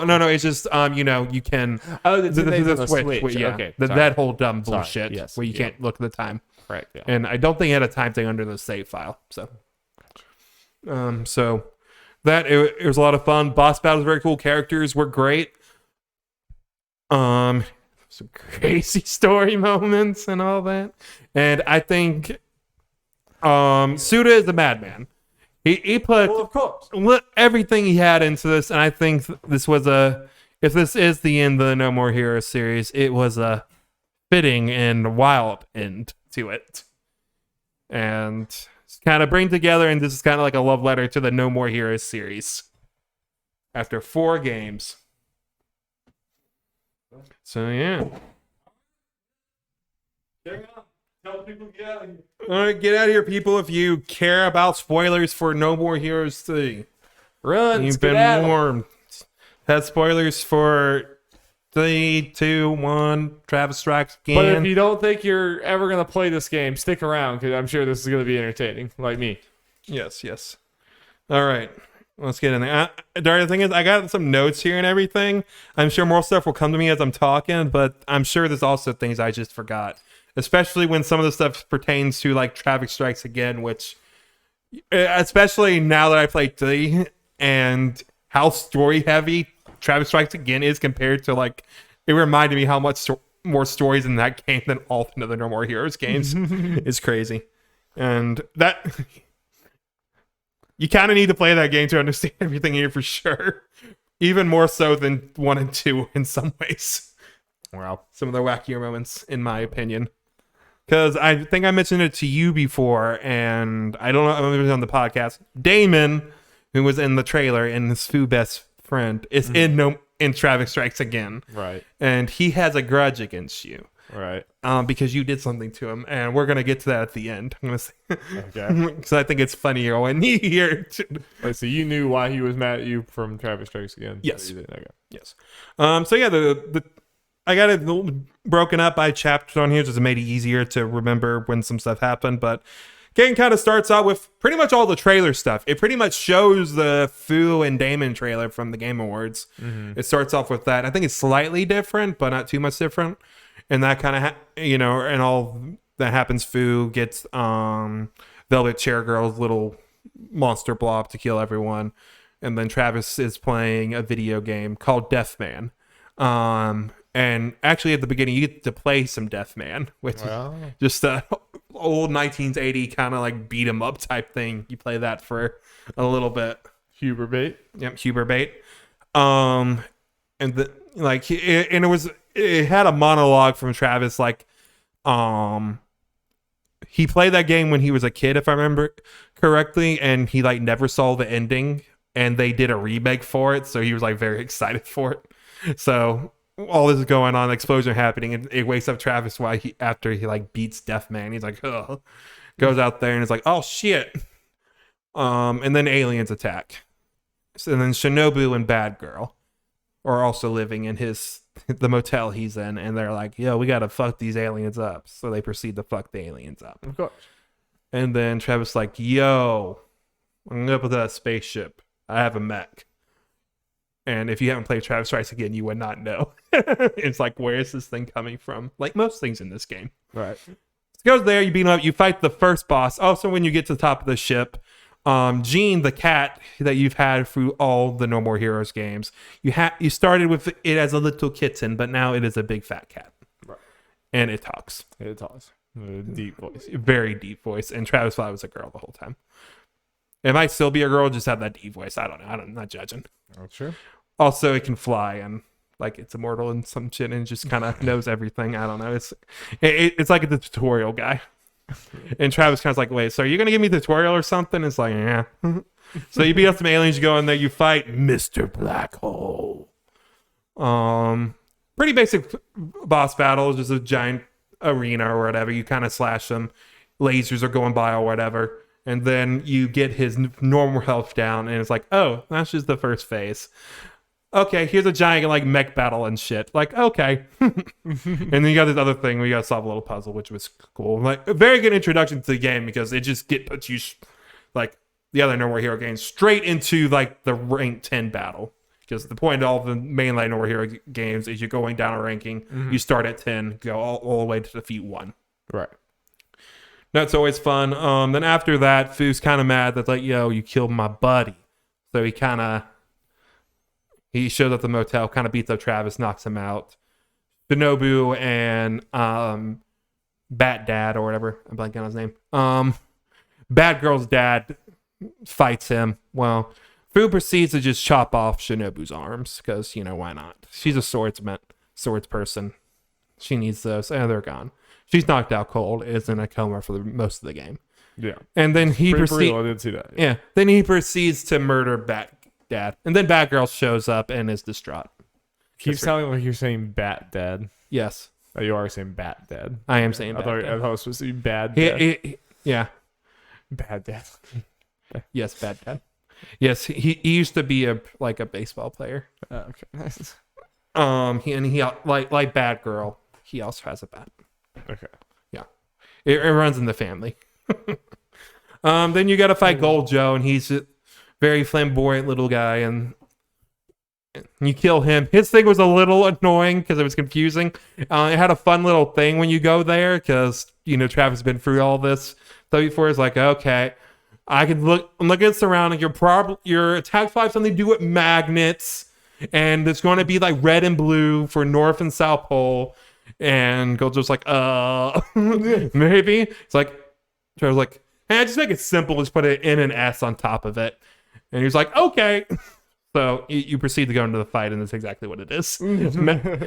You're attracting and repelling with the magnetic poles and stuff. And there's all the underground, and it changes what Travis is actually like, North or South Pole or whatever. And based on the attacks, it does crazy shit.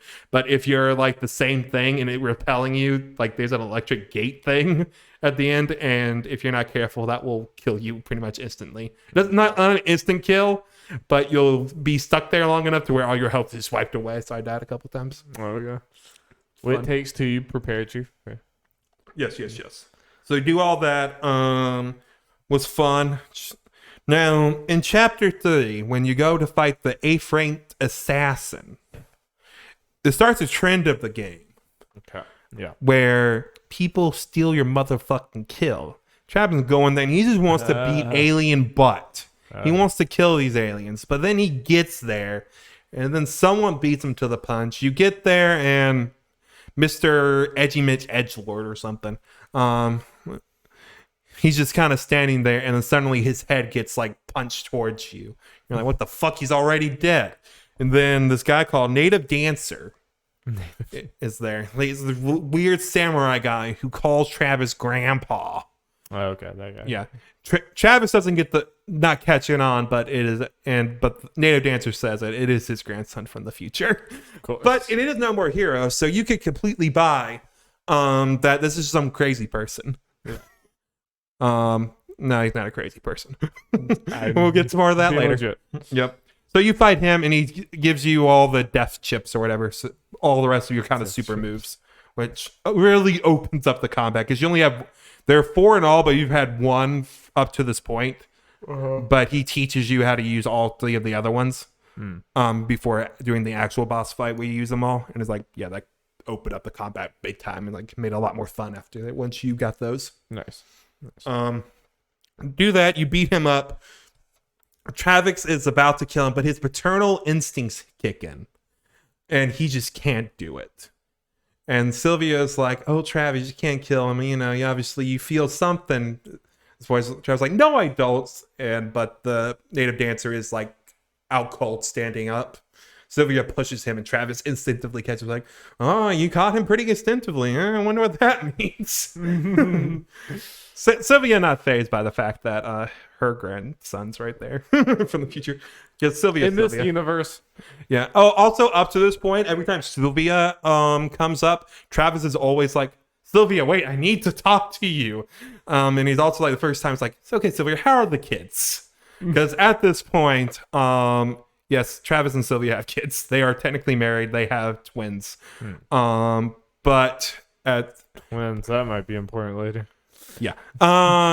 During in between, I think 2 and Travis Strikes Again, Travis pretty much ran away from his family because to protect them, because since he was the number 1 assassin kept on coming to challenge him no matter where he was. Gotcha. So he wanted to get away from them to keep them out of danger, blah, blah, blah. So through this, Travis is trying to talk to Sylvia like, "Hey, can we talk about this? Maybe try to get the family back together." That's the way it reads, kind of thing.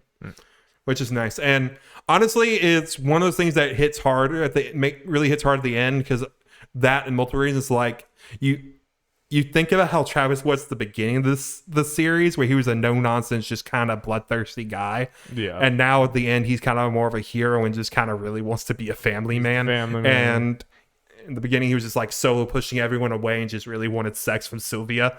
But it's like, he has all these kind of friends now, people he wants to protect. Like Shinobu wasn't one of the assassins from the first game you have to beat, but he didn't kill her at the time because he doesn't like to kill women, blah blah blah blah blah. But after that, she wanted to be like his apprentice, and Travis was like, no, and kept trying to push her away. At some point, he accepted it and kind of thinks of her like a little sister kind of thing.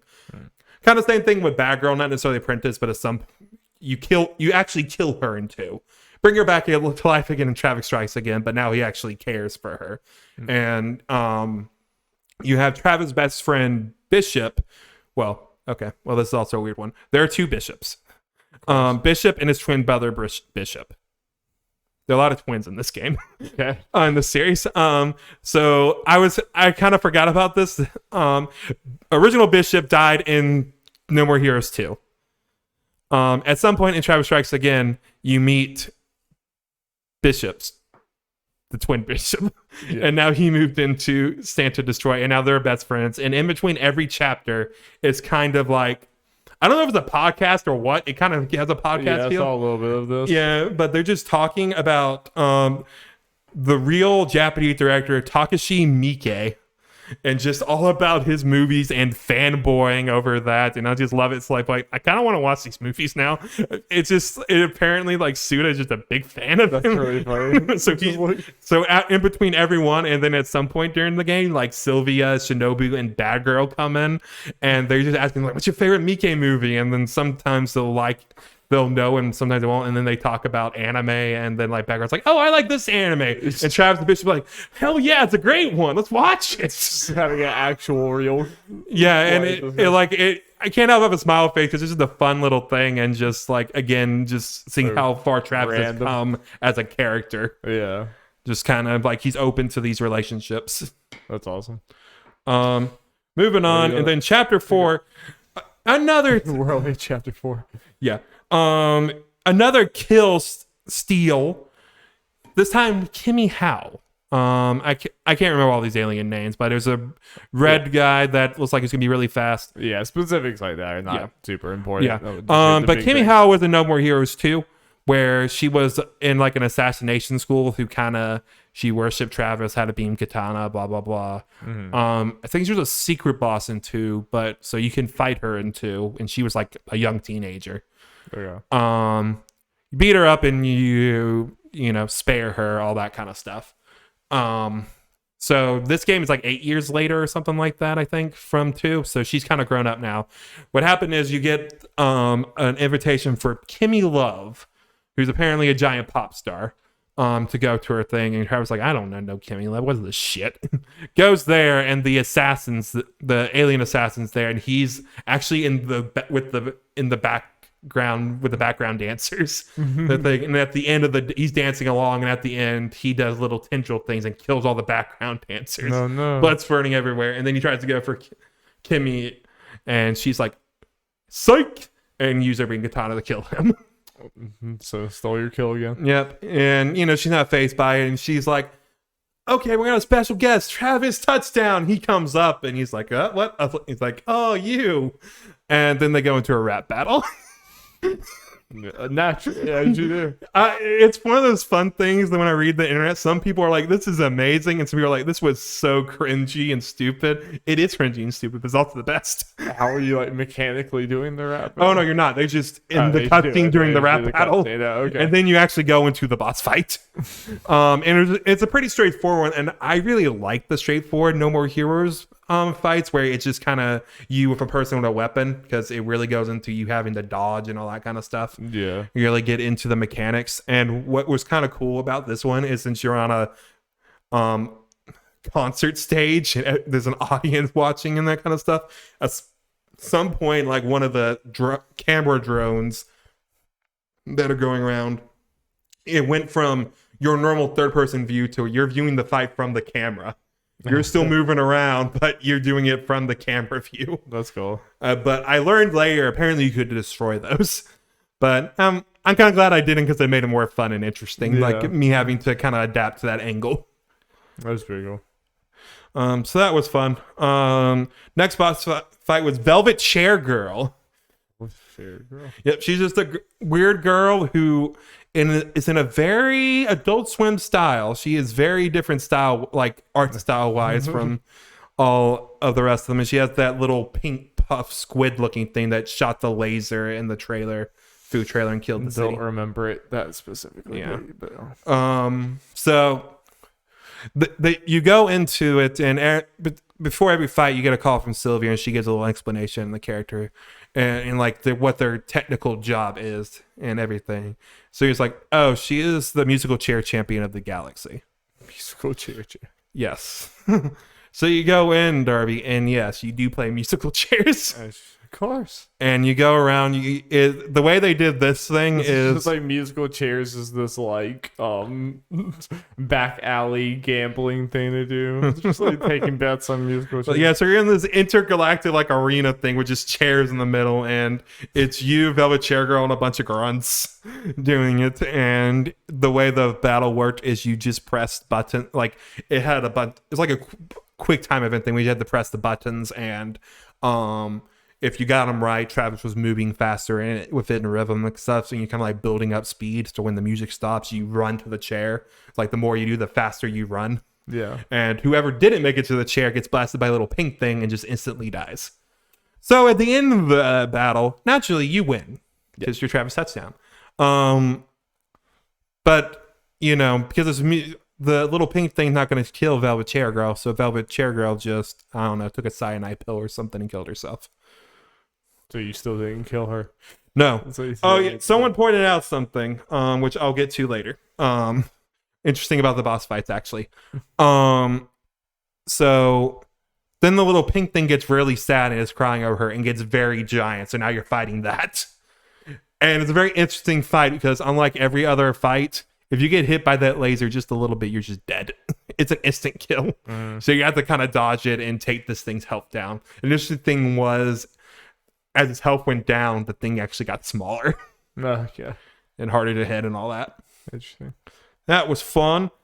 Let's see. Next one was very interesting, Darby. Midori Kawa for the 5th ranked assassin, who is actually a character from one of Suda's other games. Okay, this is that one. Yeah, which I didn't know because this is the first time in the No More Heroes series, but people knew her from that game, and I looked her up afterwards, and I'm like, oh, they kind of redid how she kind of works because she had these weird hand creature things on her, like little hand puppet looking things, but actually but they actually had mouths and abilities and stuff.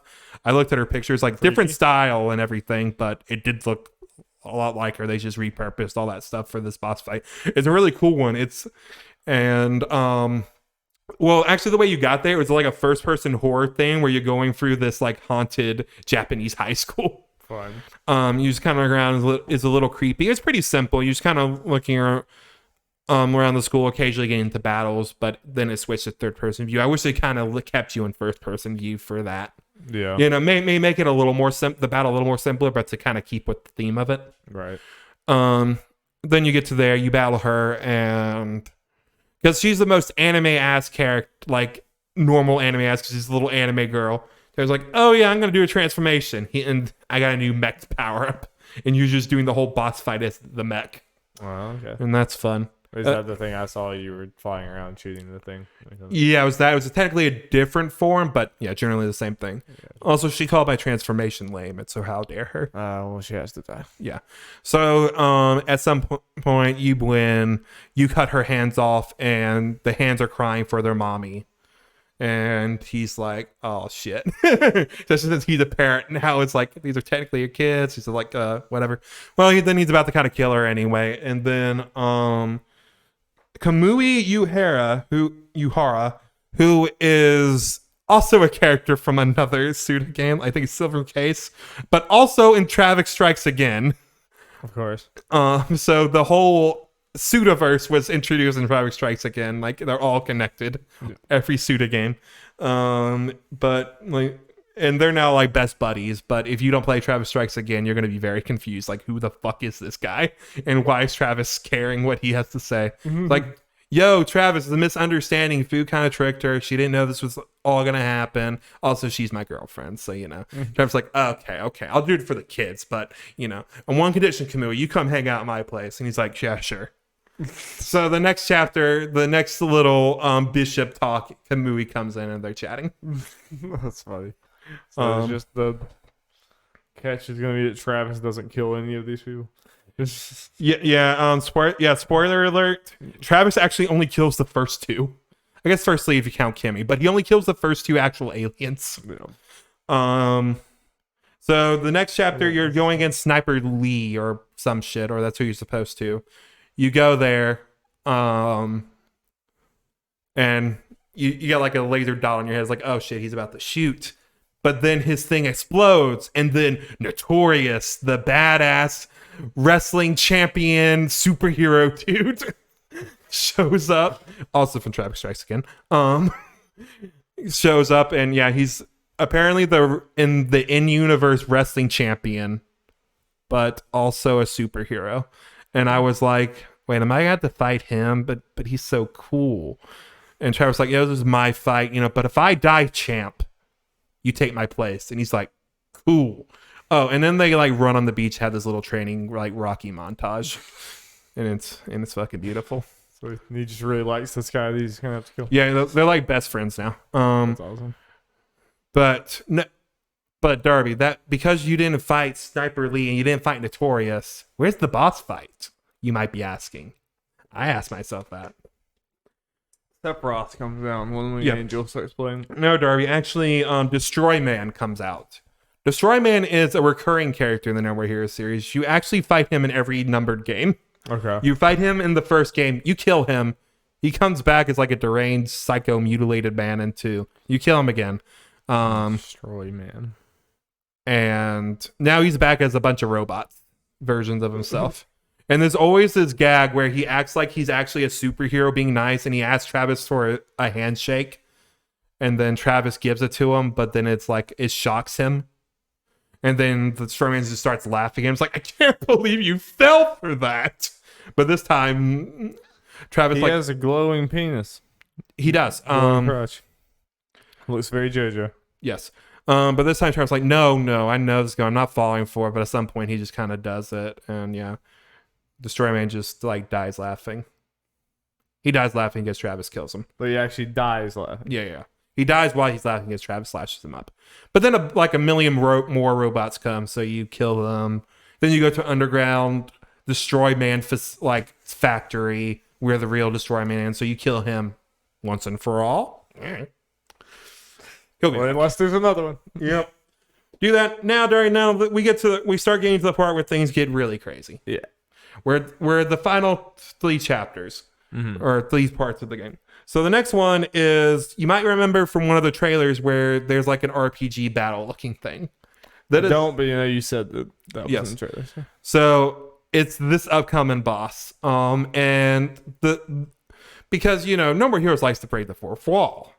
Naturally, him and the boss were talking, and it's like the boss like, I'm not really good at this action stuff, so let's mix it up and do an RPG battle. And Trevor's like, what the fuck? We're going to do this RPG shit?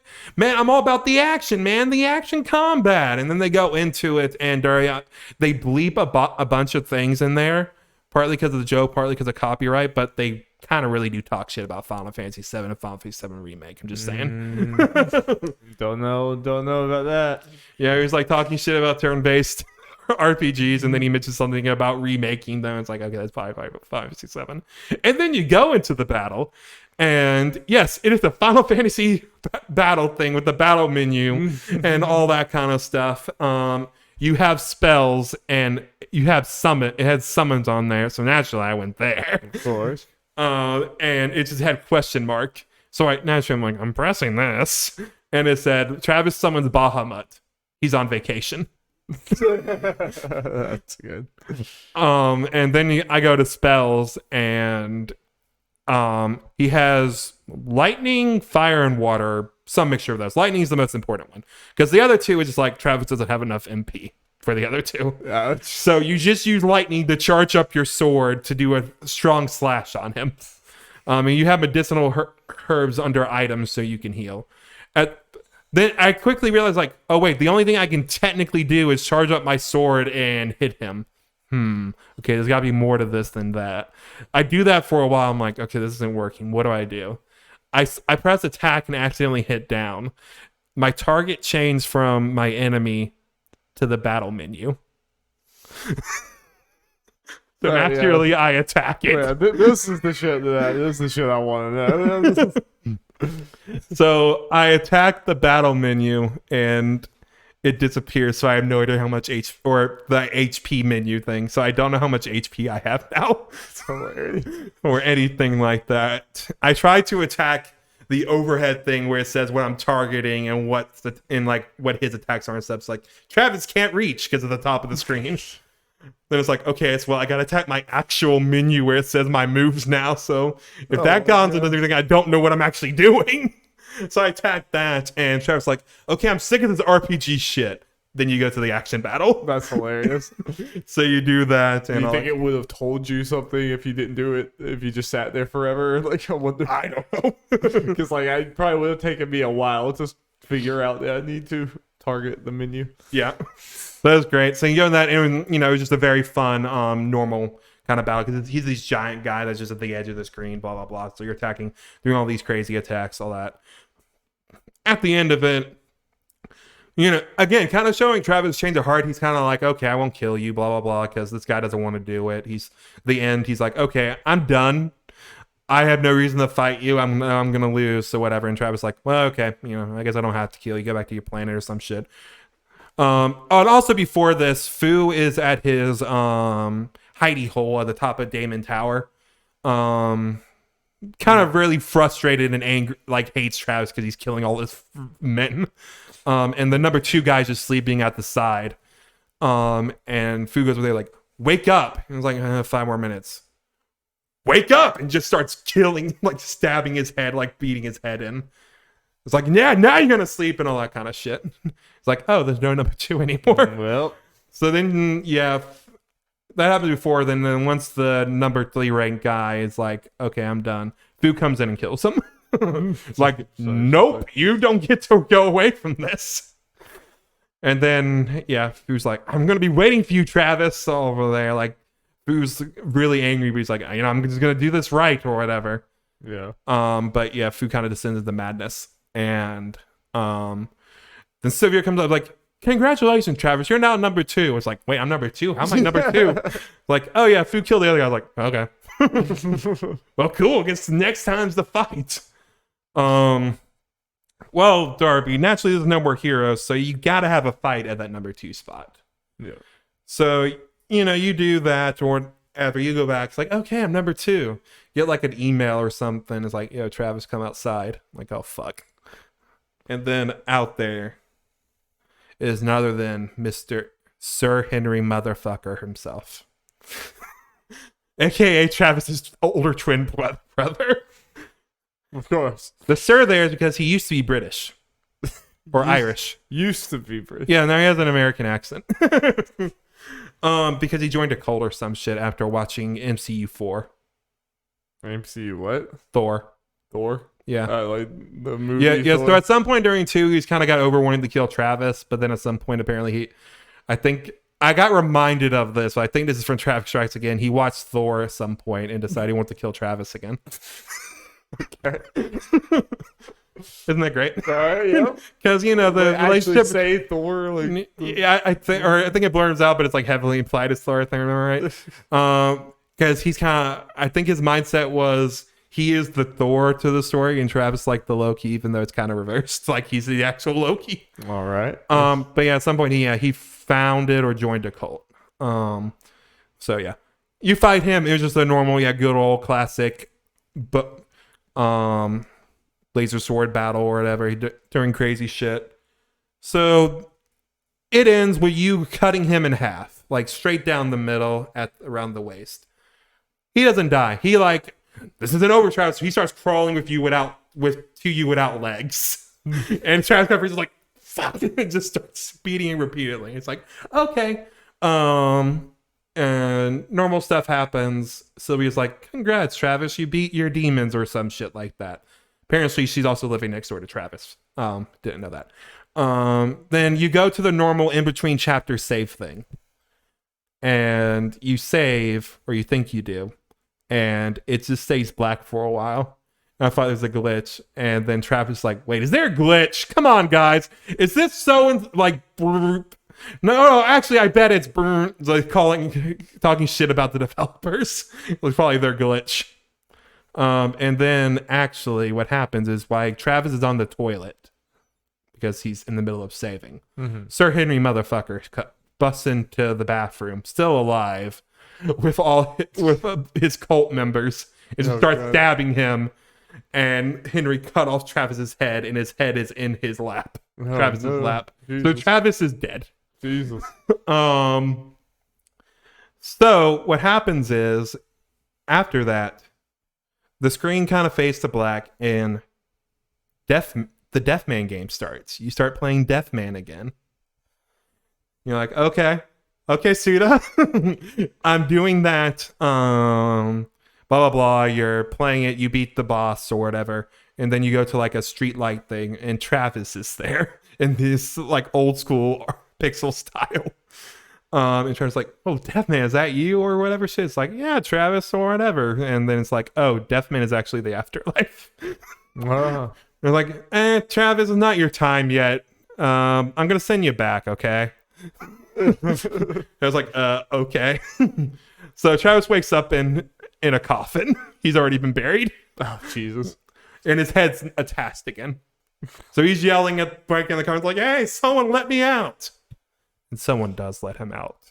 And that someone is none other than Takashi Miike, the director they've been talking about. Fuck. Here we go. Yeah, so he just lets him out, and Travis is geeking out. It's like, "I love your stuff, man. I wish I had something to sign," and all that kind of stuff, and asking what's he doing there. And he's just asking him, are you filming another movie here? Are you on location? Is this your big Hollywood break? And then he named in like all these sequels to all his movies, like what it could be. And he's like, no, I'm just here to visit a friend, which is apparently Bishop 1. And then Travis like, "Wait, Miike, I got something I really need to ask you. Would you direct the No More Heroes live action movie?" Oh, here we go. And Miike just kind of stunned, and then fade to black. Is that the end of the game or something? No. The end of that scene. Okay. The end of that scene. Okay, Darby, we're into the final thing, and this is when things really get insane. So naturally, there's nothing left to do but to fight Fu. Mm-hmm. And at this point, Fu is just very royally pissed about everything. So Travis goes there, like the Daemon Tower, and they're just talking shit to each other, and it is fantastic. And at some point, they do the cover art for the game where they just kind of have their heads next to each other, and they're both. Travis is like, "If you want to kill me," and all that kind of stuff. It was just very well done by both actors. It's great. Nice. Then you go into the boss fight, and I didn't know how Fu's boss fight was going to go. At this point, there's like so many different ways. He was turning this giant berserker thing, and he was just crazy. It took me a little bit to figure out, but there's like these small window of opportunity you had to attack him. He's just once I do that, very fast or something. Yeah, well, yeah, he was mixture of fast, but also just kind of slow and hard hitting. But he was like those weird eyes on his head. They just came up all around his body, and they glowed, but there was like a second where they stopped glowing, and that's when you had to attack them. So you had to be close and dodge and attack at the right moment. Gotcha. Then he was easily stunned and all that. So you beat that, and then naturally it's not the end of that. He comes this giant like room thing where he just starts attacking you, blah blah blah. Hands coming out of the walls, all that kind of fun stuff. And then all your friends come and help you throughout the boss fight of the different sections or whatever, each leg of the fight, and blah, blah, you win. But okay, you think, okay, I beat Fu. That's got to be the end. Hell no. So you beat Fu. You cut off his head. He turns back into little Fu. And with that little voice from the trailer, he's like, "I'm going back home. Damon, I love you." He gets in the rocket and goes off. And I haven't mentioned up to this point, but Darby, throughout this game, Damon's been doing his own shady shit. He's been meeting with this mysterious man, trying to broker a deal. This very mysterious man, he's like, oh, I can kill anyone, you want me to. It's easy. All I got to do is wish for it and pay the price and all that. And this whole time you're thinking, oh, he's talking about Travis. Or initially you think, oh, he's doing this to kill Travis because he doesn't think Fu can do it. Well, it turned, and a bunch of stuff happened. I won't get into all the details for that. Yeah. He gets the thing, he pays the price, just a lot of money and whatever. Him kind of admitting who he wants killed. Does that. Damon shows up. He actually wants to kill Fu. Damon wants to. Okay. Yeah, because Fu's not who he remembers to being. Fu's actually a psychopath. Right. But also, most importantly, is my read on it. He's trying to kill Travis. Damon wants to kill Travis. He wants to be the one to do it. So he blows up Fu's ship, and Fu's dead. Okay. So yeah, they're going to the thing. Yeah, Travis only kills the first 2 aliens, and that's it. Right. But Darby, this is when things get really freaking crazy. So at some point, Damon's just kind of going off now. Like, okay, he's obviously the true villain of this game. This is all part of his plan to get back at Travis. He takes off his face. I don't know if that's a side effect of the deal he made or if I'm forgetting something from Travis Strikes Again or something. He takes his face off and it's like this weird alien looking face thing. Off. Weird freaky alien thing with big bug eye things. And then he's like, no, I did all this to kill you, Travis, because you punched me. Not even my dad punched me. Yeah, Travis punched him once, and now Damon wants him dead. Was it please tell me in Travis Strikes Again that they did not make a very big deal about it at all? Please tell me it was just like... I mean, Damon was doing some fucked up shit to a character. I mean, but yeah, it was just a punch because Damon was a weakling then. But that was enough to... Was he just like a side character or something? Pretty much. He was not nearly as big of a deal as he is in this game. Yeah. Okay, but Darby, again, this is when things get really crazy. Still crazy. Damon's like, I'm going to kill you, Travis. And then this Damon tower you've been seeing in the background the whole time, Damon activates something and it turns into a giant mech. And you're like, okay, well, obviously mech battle. Kind of, yes. So he's in it. Damon's in it piloting. The tower, the Travis was collapsing. Travis is falling to his death. Gene's there. And it's like, yo, Travis, we got to do something. Turn into your mech or something. It's like, oh, it's out of juice. And then a wormhole opens. And then, Dari, what pops out of it is a mech from Damon X Machina. They even say, oh shit, it's the blah blah blah from Damon X Machina from Marvelous Games. All right. So yes, Dari, Damon X Machina is the Deus Ex Machina. Pretty good. So Darby, you don't actually. So what happens next is the credits start going, and you're doing QuickTime events in this giant mech battle. You're Travis piloting the mech from Damon X Machina, killing Damon. The dance X Machina. No wonder Damon X Machina was such a bad game. They just had to shit it out so that they could have this reference. Yes, and it was a beautiful reference. The best reference.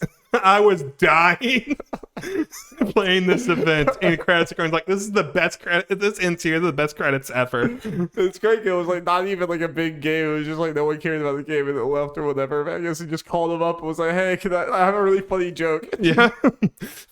Like, yeah, sure, like, whatever, Suda. Yeah, somewhere open in space and it just popped up and we're like, oh shit. So Travis sends pushes the mech into space and shoots or whatever, and slashes through the mech. Well, now Damon and Travis are both lost in space. Neither of them are dead yet. They're on this alien planet. You see the ship that Damon and Fu fought at the top, and they're just stuck on this weird planet island thing, and they're not really sure how to get back or whatever. Damon transforms, and they're kind of like, okay, well, we got to settle this. And Travis is like, okay, we'll settle this the old-fashioned way, sumo. And Dan's like, sumo? Okay, sure, whatever. Sumo Digital. Yep. And throughout the No More Heroes things, whenever like a battle starts, Travis is like, let's start the game. And then Travis is kind of like, let's start the game for the final time, or let's start the final game. And then Darby, what happens is, Darby, do you know a very popular video game, fighting game series that is kind of like sumo? One that we adore. Where the point is to knock... No, where the point is to knock someone off a ring. Soul Calibur? Smash Bros. Okay, well, yeah. The final fight is a Smash Bros. Battle. Are you like actually playing Smash? Yes, it is Smash. It had the percentages came up on the bottom. The stage just looked like Final Destination with the background. It was the sideways thing. The final battle. Settle it in Smash. Yep. The final No More Heroes battle was settled in a Smash Bros. Game. So how did it feel? How close to Smash did it feel? So it's just a really cool thing since Suda was trying to get Travis Smash for so long. Yeah. So he's like, fuck it, I'll do it. I'll do it myself. The controls were pretty much like No More Heroes thing. Buttons did the same things, but it was sideways and all that kind of stuff. Yeah. And the point was still percentages and knock people off the arena. But like it was a great way to cut. I'm just losing your mind. Like, no, it took me a second once I saw like, wait, where are my hit points? Like, why is it 0%? Oh my god! Oh, shit, I really exclaimed, "Oh my god!" when I realized what it was doing. Suda, you mad lad. That's hilarious. So you beat him, blah, blah, blah. And then you get to the post-credits scene, do that. You have a funeral for Bat Dad. Everyone's kind of sad. Everyone has these cool little speeches. I was surprised that it looked like Bad Girl was going to have the final lines in the whole series. And they were very poignant and all that and sad and all that. Talking about how after every one of her baseball or her dad's baseball games, he would get her ice cream, but he thought all kids like this certain flavor, so that's why she got her. And he was like, no, I like this flavor though, but I ate it anyway because I loved you and all that. So that happened, and then credits go, and then the post-credit scene happens. They're all in these chibi cartoon styles now, because naturally.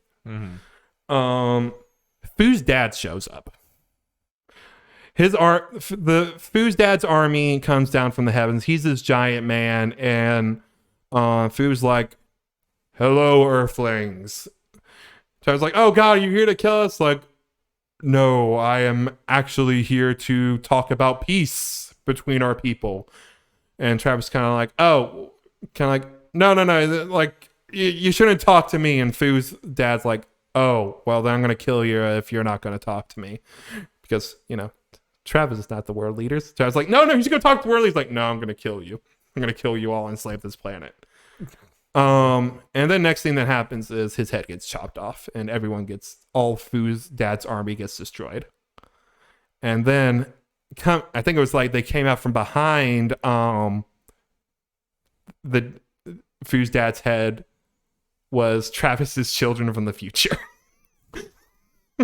Like, hey, Dad. Oh, also, this is your grandson. It's like, hi, Grandpa. It's like, you were actually my grandson? Travis Scott, what the fuck? And Sylvia's just taking this all as it goes. She's like, yeah. I mean, this is what happens. Yeah. And they're like, yo, you need to come with us because Uncle Henry sided with some aliens after he killed you in our timeline and like destroyed the earth and shit. So you should come help us. Travis like, sure. And then they jump into a time portal or some shit, and that's the end of the game. Okay, yep, sure. And like, Suda, you said it's gonna be the end, and then you do this. Fuck you. But he just like went into another timeline portal. He leaves it open. Yep, but it's also Suda, so there's a good chance that even if there is a No More Heroes 4, it is after the events of whatever happens there. And also, it might just be inconclusive. It's like, well, he just goes off for some shit. Because it's fucking Suda. Yep, it's like, he doesn't have to wrap it up with a bow if he doesn't want to. True.